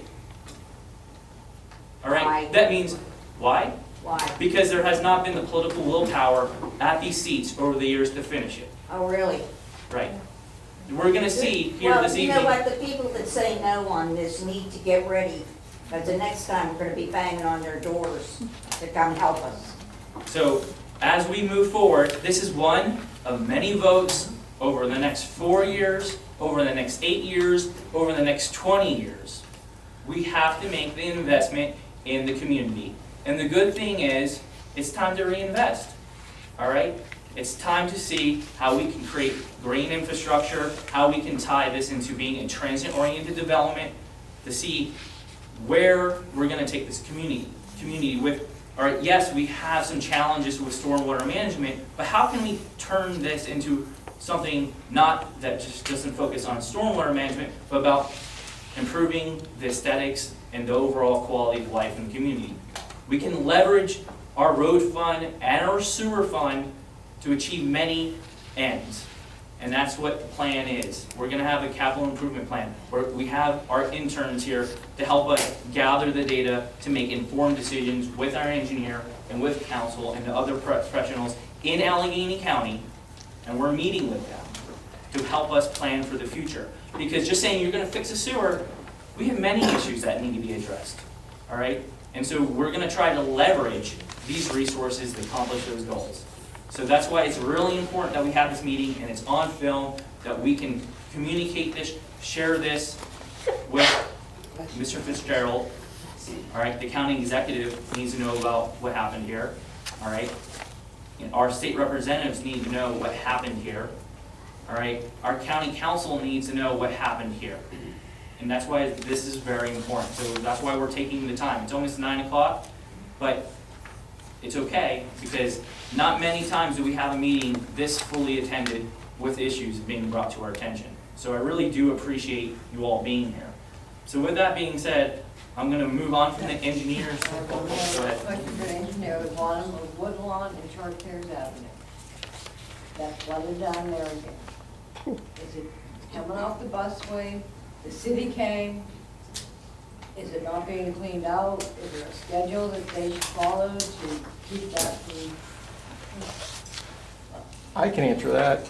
Okay. That water's coming from Pennsdale, the city of Pittsburgh. So what happens is that the acreage from Noblestown Road all the way through, it catches that, I don't know, a little stream off of Baldwick Road, leads down into Pennsdale Street. Pennsdale leads down and winds around Crafton, and it all goes into an underground pipe at that wall head, that head wall. So what happens is, over the time, a lot of the debris that's caught up on Baldwick Road, Pennsdale Street, at the bottom of Pennsdale, gets swept into those waters, and it all finds its way to the head wall. As soon as the head wall and the pipes gets clogged, it comes up over the head wall and floods lower, Moraines Road, Chartiers Avenue. It's been a problem. PennDOT's been, or not PennDOT, Port Authority's been on it a ton, but it's about the debris. A lot of times what we found when I was on council years ago is the people on Pennsdale Street, there was I believe a landscaper or a lumber, somebody had cut trees down, put all the stuff along the creek, that gets washed in, it gets washed down through Crafton. So the capacity at that pipe, when it gets clogged, it comes up over the head wall and floods, and then the capacity down the pipe can't absorb it fast enough, so that's where you get the flood. And that's probably the reason why, looking at that area, Chartres Creek right there, it is a floodplain, it's a delineated floodplain area. And it's probably caused by the capacity issue of the pipe choking the flow down and Chokes the flow. causing backup. So the pipe goes from the head wall at the bottom of Woodlawn, the pipe continues down until it opens back up at Fountain Street. So it opens back up, so once it gets choked there, that causes the water to go up over the head wall, especially if there's debris in the pipe. So who cleans that up? The Port Authority usually cleans it out. They usually clean the head wall. But them cleaning their head wall doesn't mean that everybody along that stream, when you have a heavy water event, cleans the shrubs and the debris off their properties. A lot of people cut their grass. What do? Walk over to the stream bank and do what with it? Dump it on the stream bank. The trees and debris limbs and the branches where they get dumped. So it's not necessarily a problem with Crafton residents, but it's upstream, like you were talking. It's the water coming upstream down through Crafton, getting caught in the head wall, and then it causes the water up over. So that head wall's in the city? That head wall's actually in Crafton, but it's on the Port Authority side of the, it's on the Crafton side of the busway, but it's at, Yeah, I know where it is exactly. Yeah, exactly. So, Here. yeah, typically, that's where it all winds down under the busway, and then it winds back down. It's and not the hits there. city, it is ours. It's ours. Well, Rob can check that tomorrow, right? Well, the city, thank God they came and they were there all day between the blowout, the wall that was blown apart down below it. That's correct. From the pressure. And the city, they spent a full day. I mean, they had a lot of crews there. So I don't know if it's someone that should be kept it cleaned out and weekly, monthly, or what, you I know. mean, But it's not that- That's part of the operation and maintenance plan. I mean, inlets should be cleaned out, head walls, manholes, if you see erosion, it's supposed to be treated as part of the maintenance that's supposed to be performed on the storm structure, the storm pipes, storm inlets, end walls, head walls, any kind of ponds that are on in the borough, those should be maintained. The storm scepters on Clearview, all that stuff should be maintained by public works. Yes. And just to come back from my experience on council, when we did the Clearview, the first two phases of Clearview, there was a phase that I know they looked at, and Rick might have it, on the Sterrett Street where they're getting flooded. There was a phase that they looked at daylighting the catch basins. Down there is a stream that runs off of the Poplar Sterrett Street side that runs and daylights Yeah, them. that's what I was, when they were first mentioning, I was trying to look at the topography, because it looks like they're at near the high point, then everything else goes down towards Poplar and away, That's right right. away. So, when it all, I mean, those are two different kind of watersheds. And they were looking, they were looking at the Bar Avenue phase to fix the the curbs and the catch basins. So that was all phase that they were looking at to catch the water to come down towards where they're at. All right. And then move forward. All right. The solicitor's report. Thank you, Mr. President. Just a couple things. We did touch on the Ewing Road issue with respect to the weight limit. So upon review of the ordinances, council or the borough can simply erect signs with respect to the weight limit. One of the other recommendations that Gateway made was around establishing a 15-mile-an-hour speed limit on Ewing in that area. And that's something that I can help with, but we need to have a traffic study completed if the council wants to move forward with that. So just putting it on everyone's radar that if you want to move forward with that, we'll have to do a traffic study and then eventually an ordinance in order to do that. Secondly, with respect to the fire inspection ordinance, I've had an opportunity to work with Chief Crown. We've collected ordinance samples from many communities, including, but not limited to, Mount Lebanon, Collier, and Swissvale. And I think we'll have a draft ready for council to review within the next month to move forward on that issue. With respect to the stormwater, President Lavasser mentioned the countywide stormwater management plan that Crafton is required to adopt in some manner. I just was going to report to you that many of the other communities that I represent and my office represents is also dealing with this issue. So to the extent that we can, we spread the costs out over all of the communities, so you'll be paying a 1/5 or 1/6 share of most of the work related to it, particularly the early legwork. Any ordinance that would be Crafton related may have your own costs, but it should make it cheaper for you all to deal with. And I will work with Gateway to identify any issues that are Crafton specific that needs to, that the model ordinance should be updated to reflect. So I'll work with Mr. Minsterman and others on that issue. I will be attending the Planning Commission meeting tomorrow.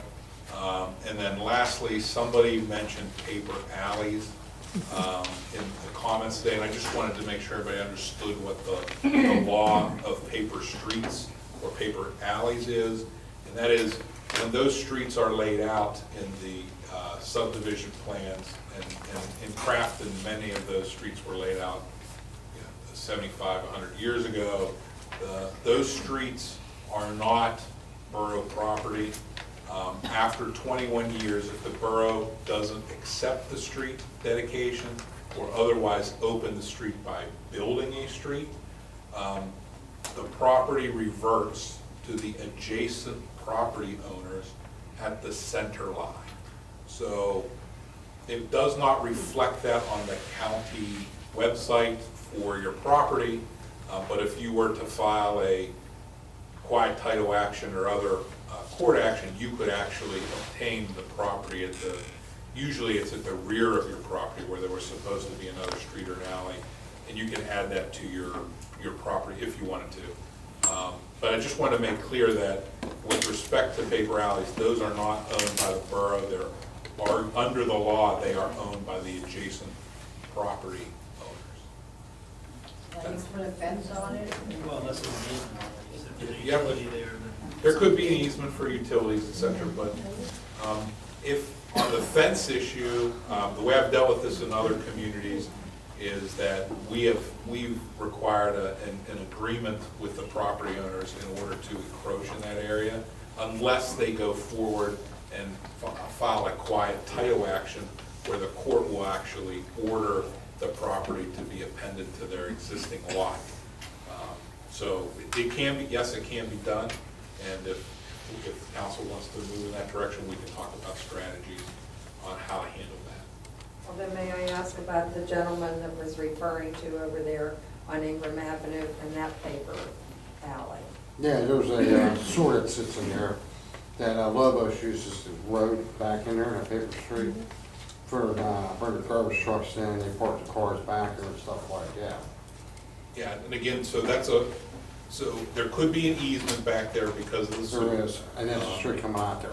And so the borough may hold the easement, so there may be enforcement rights there. But if people are parking vehicles in the paper street, that's a private property issue between the individual on whose property the cars may be parked. It's not a borough issue, that's a private property issue.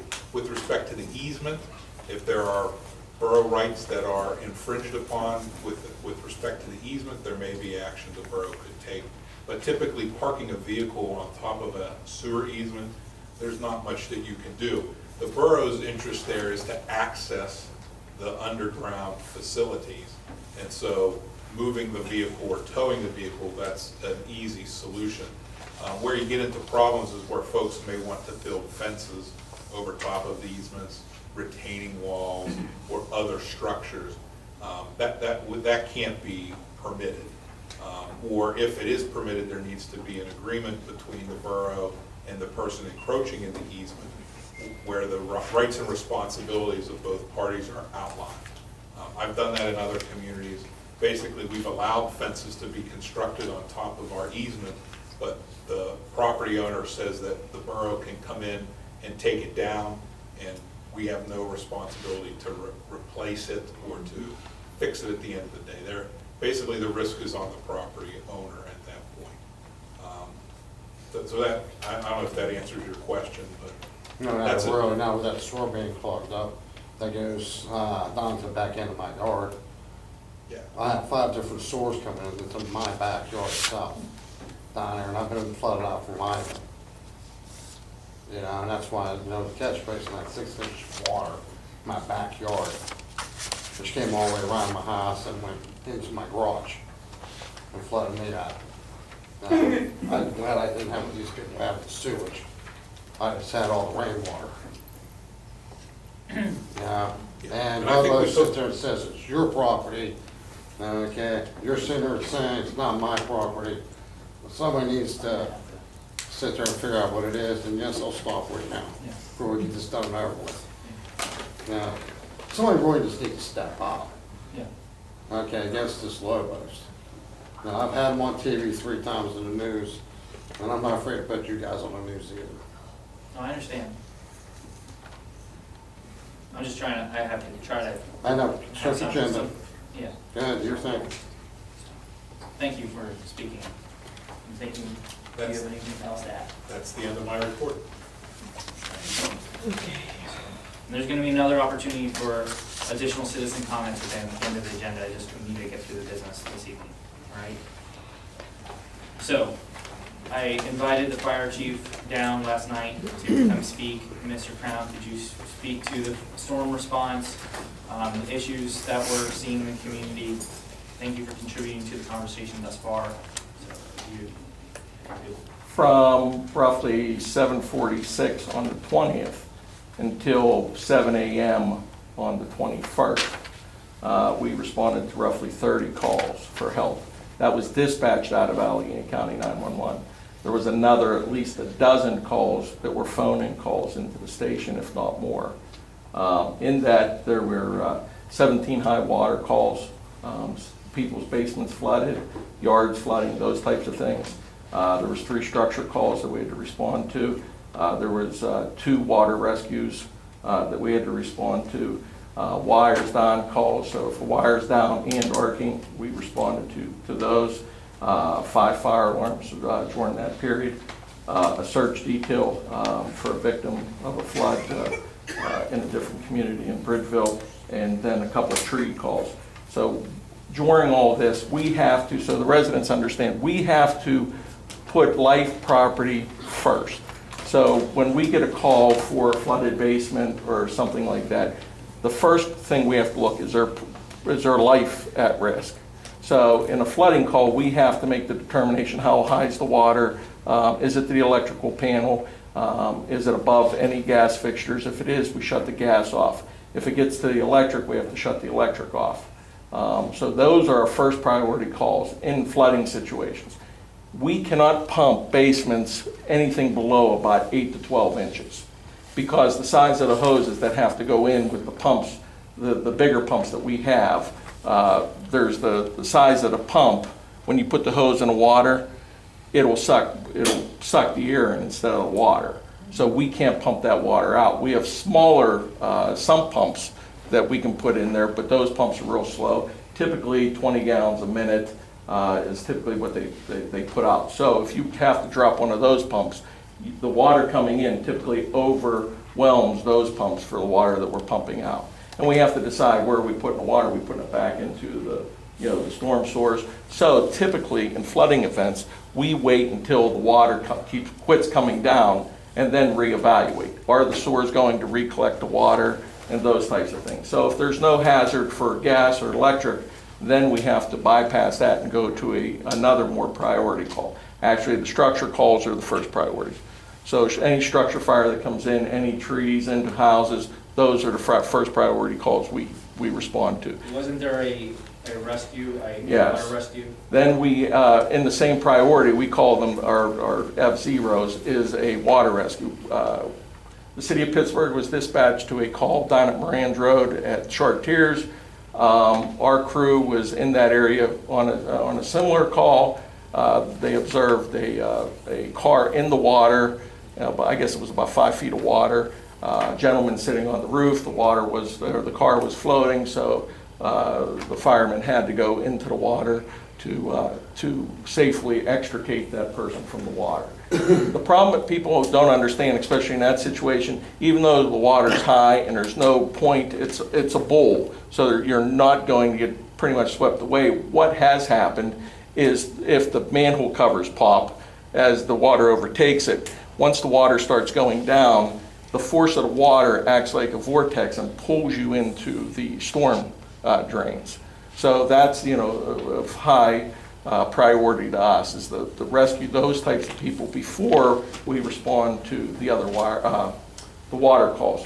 Wires down. If a wire's down in a populated area on the street, we have to respond to keep, to see what the situation is. Once we determine if the situation can be mitigated or Duquesne Light can be on scene, we have to take care of those problems first.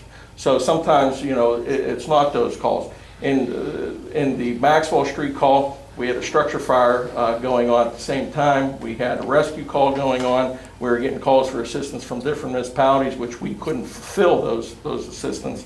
And, I can't, and I'll be honest with you, we can't sit there if you're refusing help or not listening.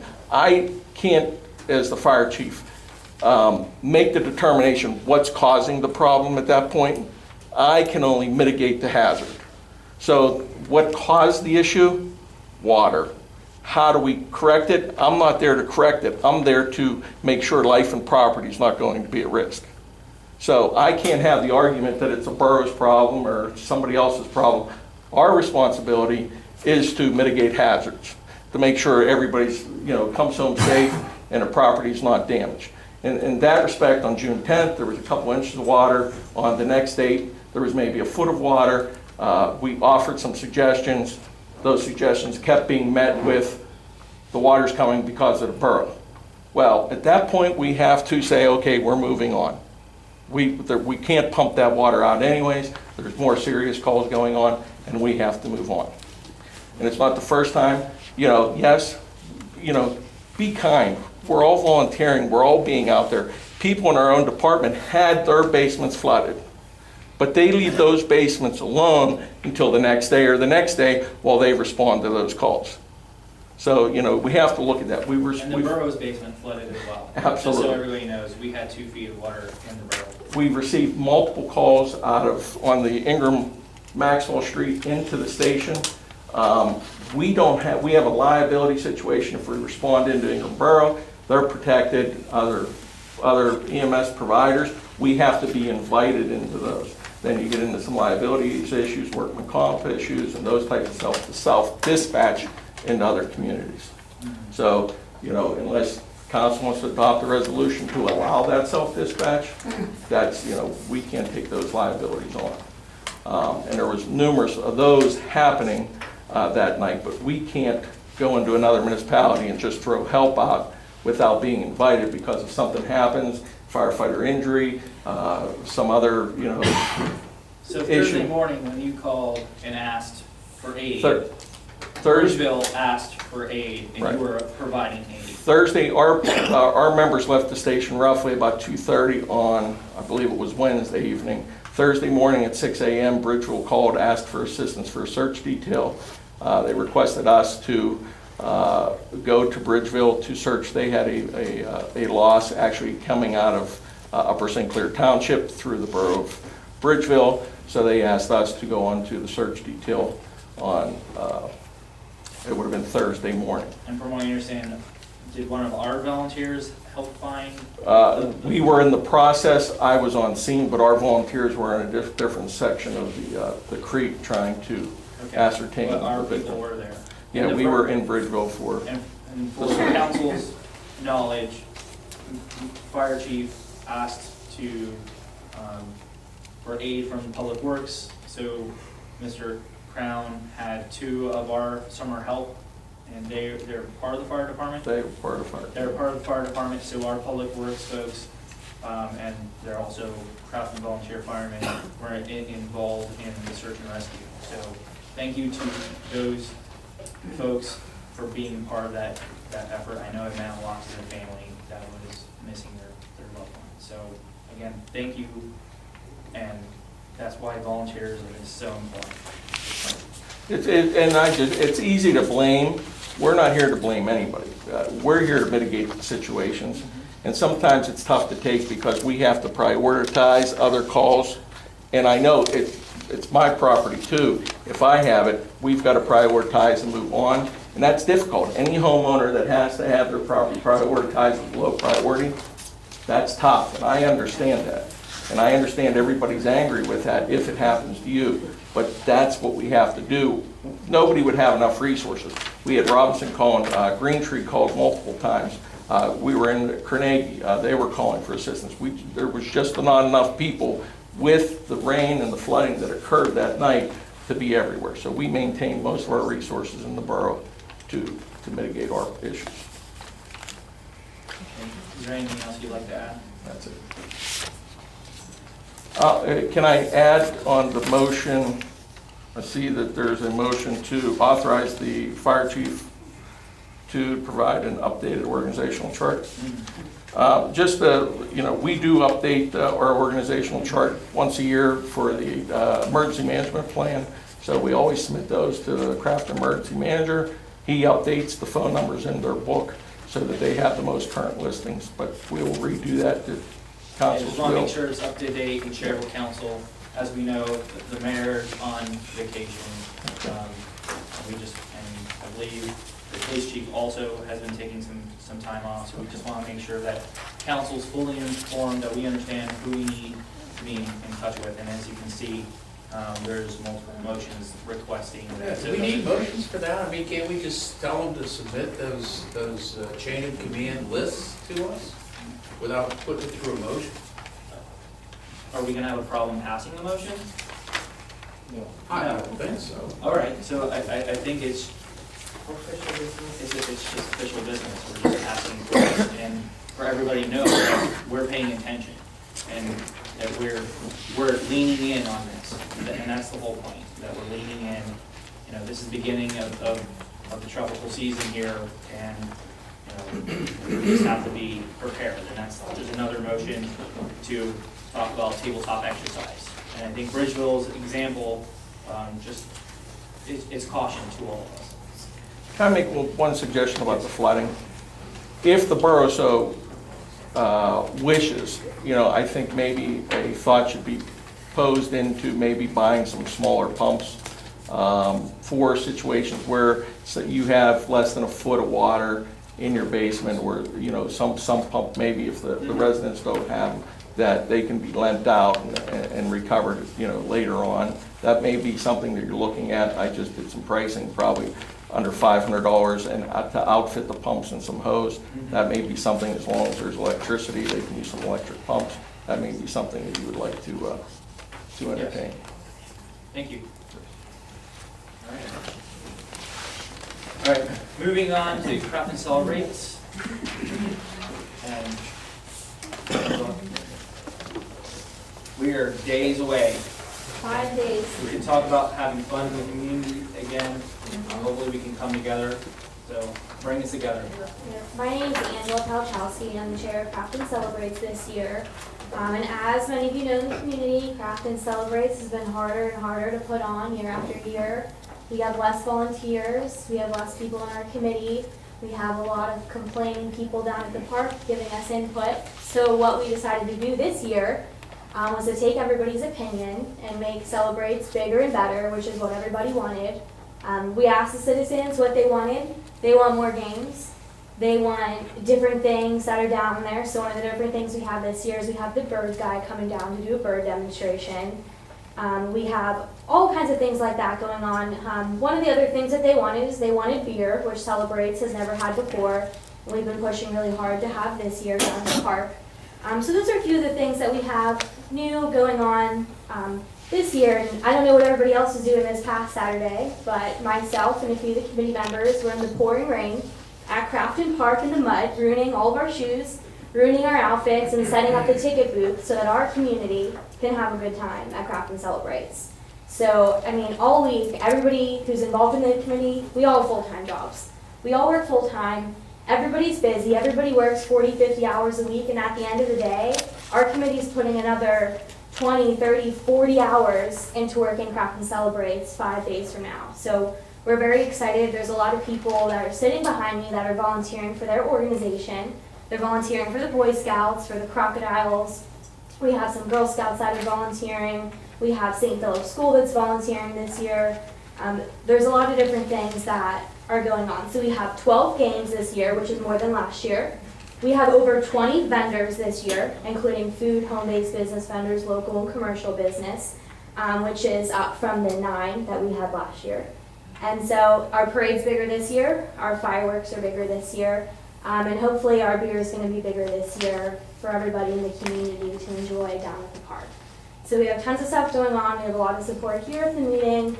And 5 days away, we're extremely busy. So we have tons of stuff that we need to do, tons of stuff that I need to do tonight when I get home, that I'm going to have to do tomorrow, setting up the booths with the booth company tomorrow afternoon. So there's been a lot of big changes. And because of our changes and how it's impacted the community, I've had over 80 businesses that want to be involved in Crafton Celebrates this year.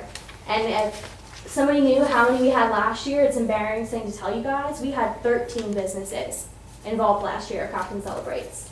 13. So because of the way that we're changing it, we're making our community better. We want the millennials to come in with their kids and grow the community into a good place to raise a kid, a good place to have a family.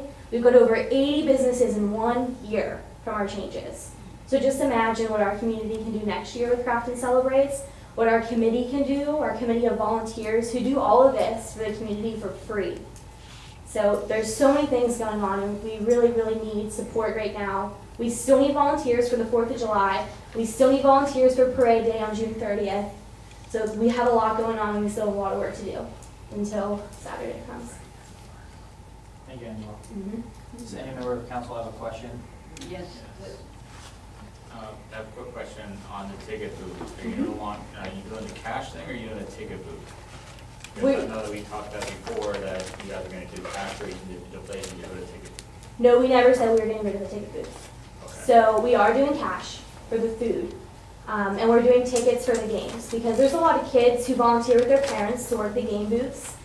We decided it's a good idea to have tickets for the games since those kids will be handling the money.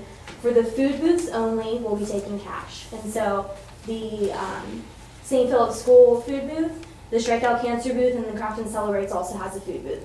So those 3 booths will be taking cash. We'll be doing cash collections. The money will be stored in the ticket booth and deposited as usual it has been for the past so many years. So the only difference is that we'll be taking cash and tickets, but we still have the booth and tickets will still be sold out of the booth. Okay.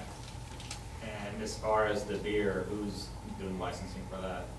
The Carlinton Football Boosters, they're a nonprofit 501c3 organization, and they have all the licensing for the beer. Do they get proper insurance for everything on that? As far as I know. I'm not in charge of it. I'm not allowed to be in charge of it because you guys, Borough Crafton has the rule that the 501c3 organization has to. Yeah, the state laws. Yeah, so I have no idea what. I spoke with Matt because he was at the last meeting. Okay. And he said he did have all of that. Matt Greiner, who is chair of the organization that's doing that. He said he had all the licensing, all the insurance.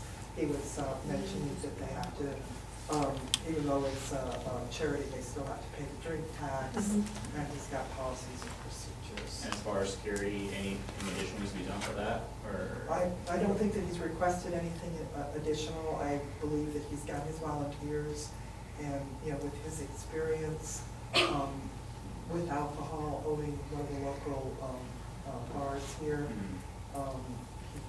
he has that. I think he has that. Just to be clear, the organization does not hire the security. Crafton Celebrates committee hires the security. Okay. Right. And we've already hired the security And to is cover. police- We've had meetings with the police chief, so we are completely covered. Okay. So- And then as far as the serving, who's going to be serving the alcohol beer? That's going to be the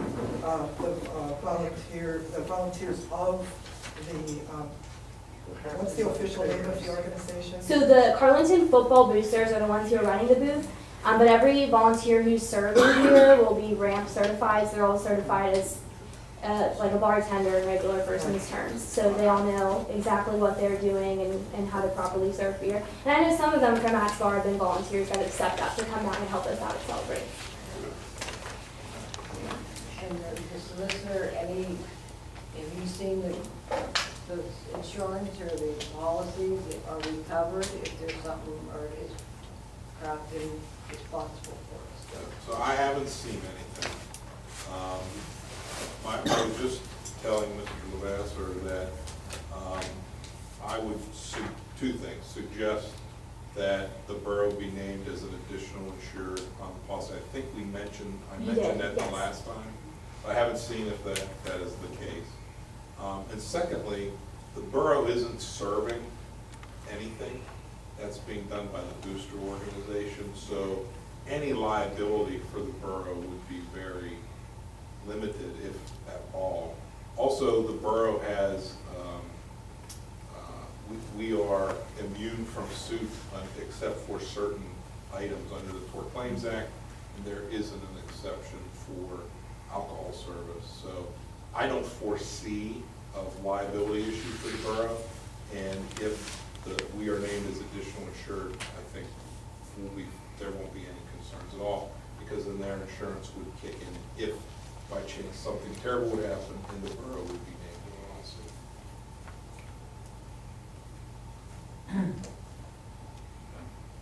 So will you be speaking to Matt? Can you ask him to like Well, send this copies? evening, we have to have a motion on the floor per our code of ordinances, Okay. and because it's in our park, so we have to have a roll call vote for this. So we need to have a motion put forth to the floor to allow the Booster Club to move forward, and that's just to keep everything above board.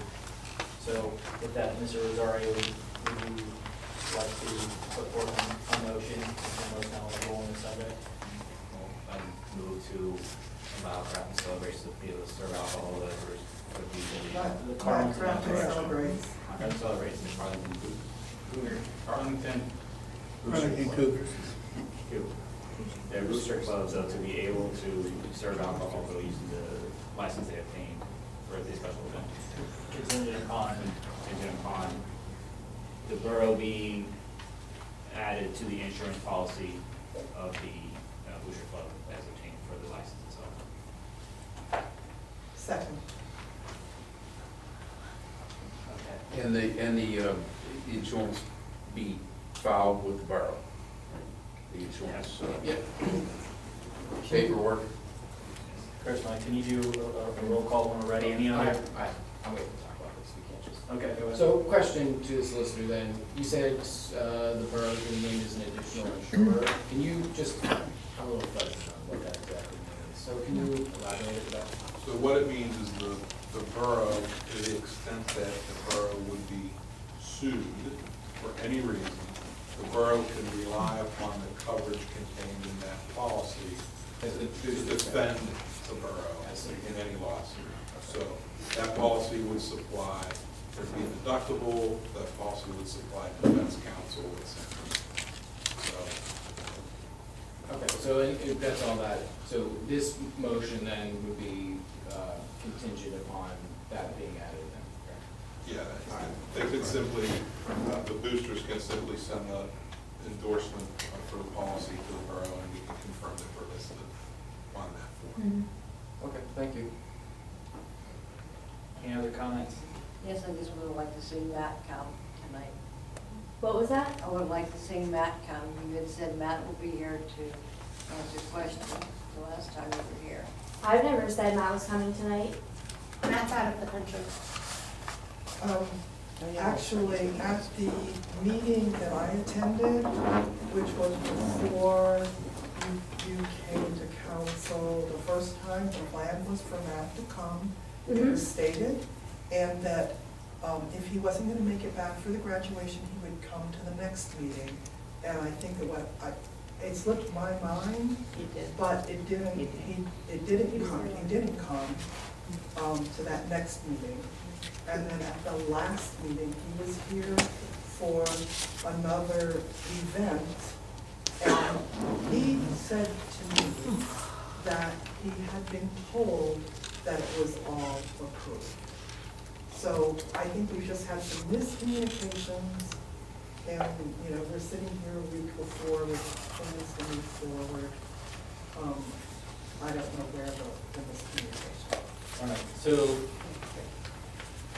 being that we're a week out, I would urge my council to move forward to bring the Carlton Coopers Booster Club. And we'll see how things report back from the chief of police, and hopefully everybody is responsible. And for everybody to know this, you can drink your beer at the park if you buy from the booster, but you're not to bring, it's not a BYOB event, all right? Make it clear. Correct, and it never has been a BYOB event. We have police down at the park all the time. People do sneak stuff in, and we can't sit there and search everybody's bag at Crafton Park. That's just not possible. So, and we can't stop everything from happening, just like the police can't stop everything from happening. But they do try their best. We do hire special security to be down there. The police chief gets the sheriff's department. He tries so hard to make sure that this is a safe event for our community. Because if it wasn't a safe event for our community, these parents that are sitting behind me and that are at home with their kids right now, they wouldn't be bringing their kids down there. And they do. What size beer are you serving and how much canned bottles? There's 16-ounce beers that are going to be draft beers. I'm not sure if he's serving bottles or not. I haven't heard if they had ordered those, but there's for sure going to be draft beers. And actually, we ordered special cups for all the beer. We did get a sponsor for the beer cups from a local business in Crafton. So one side it has their business name, the other side it has Crafton Celebrates, and it's a nice red 16-ounce souvenir cup that you can take home from the festival with your beer. Yeah. So after you drink, you can throw the beer in your bag and you can be on your way. You can't take the beer outside. No, it's like a bicycle fence. Those fences are probably like this high. They're metal. People rent them for this kind of event all the time. So the whole entire beer garden is gated in. So you have to have your ID to get in there, first of all. The beer isn't allowed to leave the beer garden, and the entire thing's gated in right next to the ticket booth. So it's in an area where those are the only two things around there. It's not like it's in the middle of the park where they can just hand them over the fence and have a good time with it. Most recently, the library had an event as recently as last year. Yeah, the library had an event last year with alcohol. A few years ago, there was an event in the park that had alcohol at it, and in that one, you didn't actually have to be 21 to be in the gated area, because I wasn't 21 when I went there. I wasn't allowed to drink, but I was next door to everybody else who was drinking, and they had an event with alcohol, Crafton pool as well. So this isn't the first rodeo with beer. We just don't want bottles down there. No bottles at all. I don't think. I'm pretty sure it probably should be draft, let's see if you guys know. Draft? Yeah, I wouldn't. I'd be okay, but we don't want any bottles. Right. Yeah, typically you wouldn't want bottles any kind of events anyway though, because you get broken glass Right. places though. We're adding so many things here, I'm concerned about them not being really put out there and listed. What We're do you going to mean? vote on What? it. I mean, like, just as far as we're saying, well, we're not sure if they're gonna have bottles, well, it's probably gonna be draft. So then we could amend the motion, what's the process for that? Right. Suggesting an amendment on the floor? Yeah, so the motion maker and the seconder would need to agree to amend the motion to prohibit the use of beer bottles. And does someone need to ask for that amendment? Yeah. Anybody on council can ask for that Including? including a seconder or the maker. Okay, all right. So I would propose that we amend the motion as it stands to say that they can serve draft beer into the plastic cups only. I agree with that. I agree. The motion is amended. And the proof of this, though, is contingent on us receiving proof of that Crafton is the only insurance, right? All right. Any further discussion? All right, let's move to a roll call vote. Mr. Amendola? Yes. Mr. Kraus? Yes. Ms. Perry? Yes. Ms. Glasser? Yes. Ms. Stamets? Yes. Mr. Rosario? Yes. Mr. Lavasser? Yes, Motion carries. thank you. Thank you, Angela.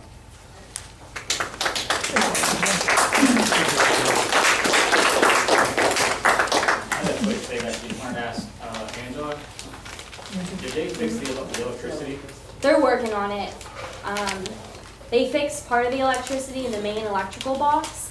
Right now, what they're doing is they're putting in lines around where the grass meets the parking lot on the exterior. So we have vendor tents. Each vendor needs an outlet for lighting inside the tent whenever it gets dark outside. And then same, we need lighting throughout the whole entire park and for the food. So the food booths are being delivered tomorrow, and then they should have enough electric if they keep it close to the box so they can run different lines.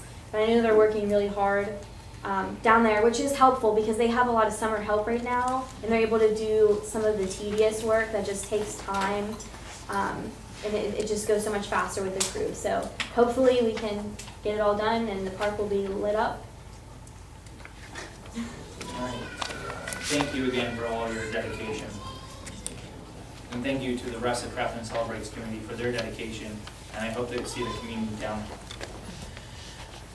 All right, moving forth to the business agenda. At this moment, I'd like to take a 5-minute recess for a bathroom break before we move on to the rest of the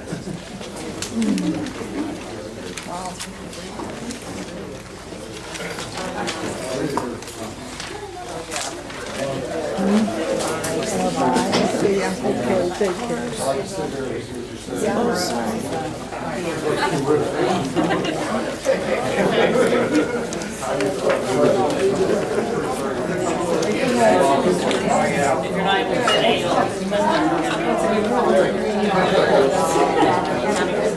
The Borough Festival, I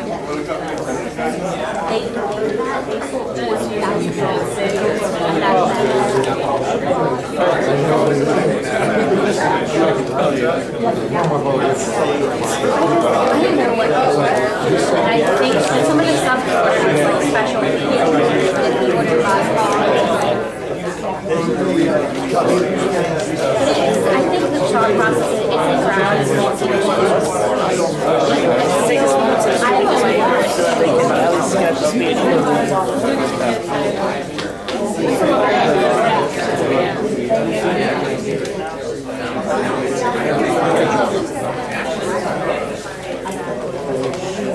Where? You're not the first one to send that.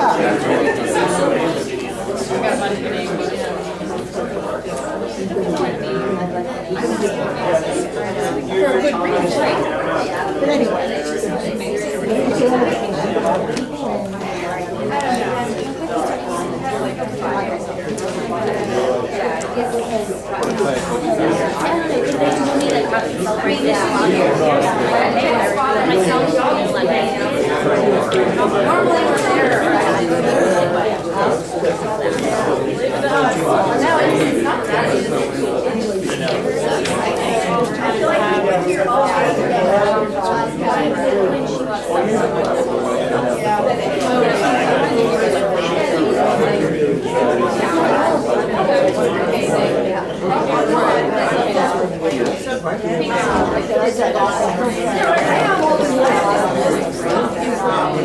I'm there.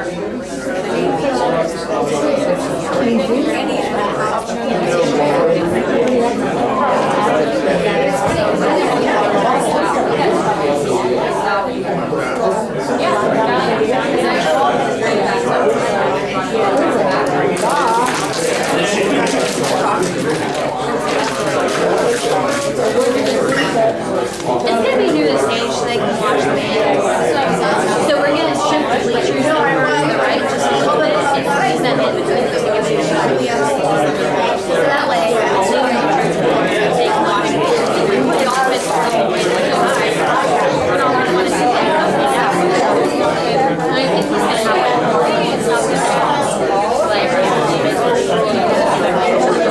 it'll be nice because there's a lot of things to do there. Like all the stuff that you kids.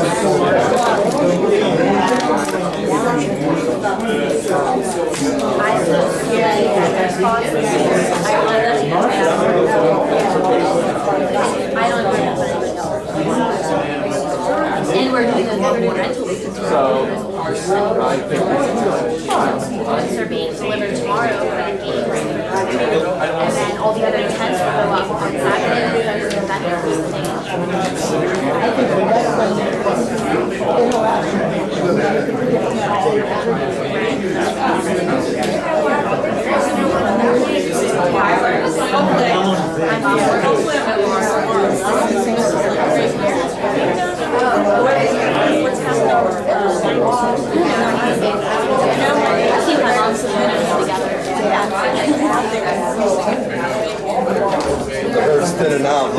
Yeah, I think so.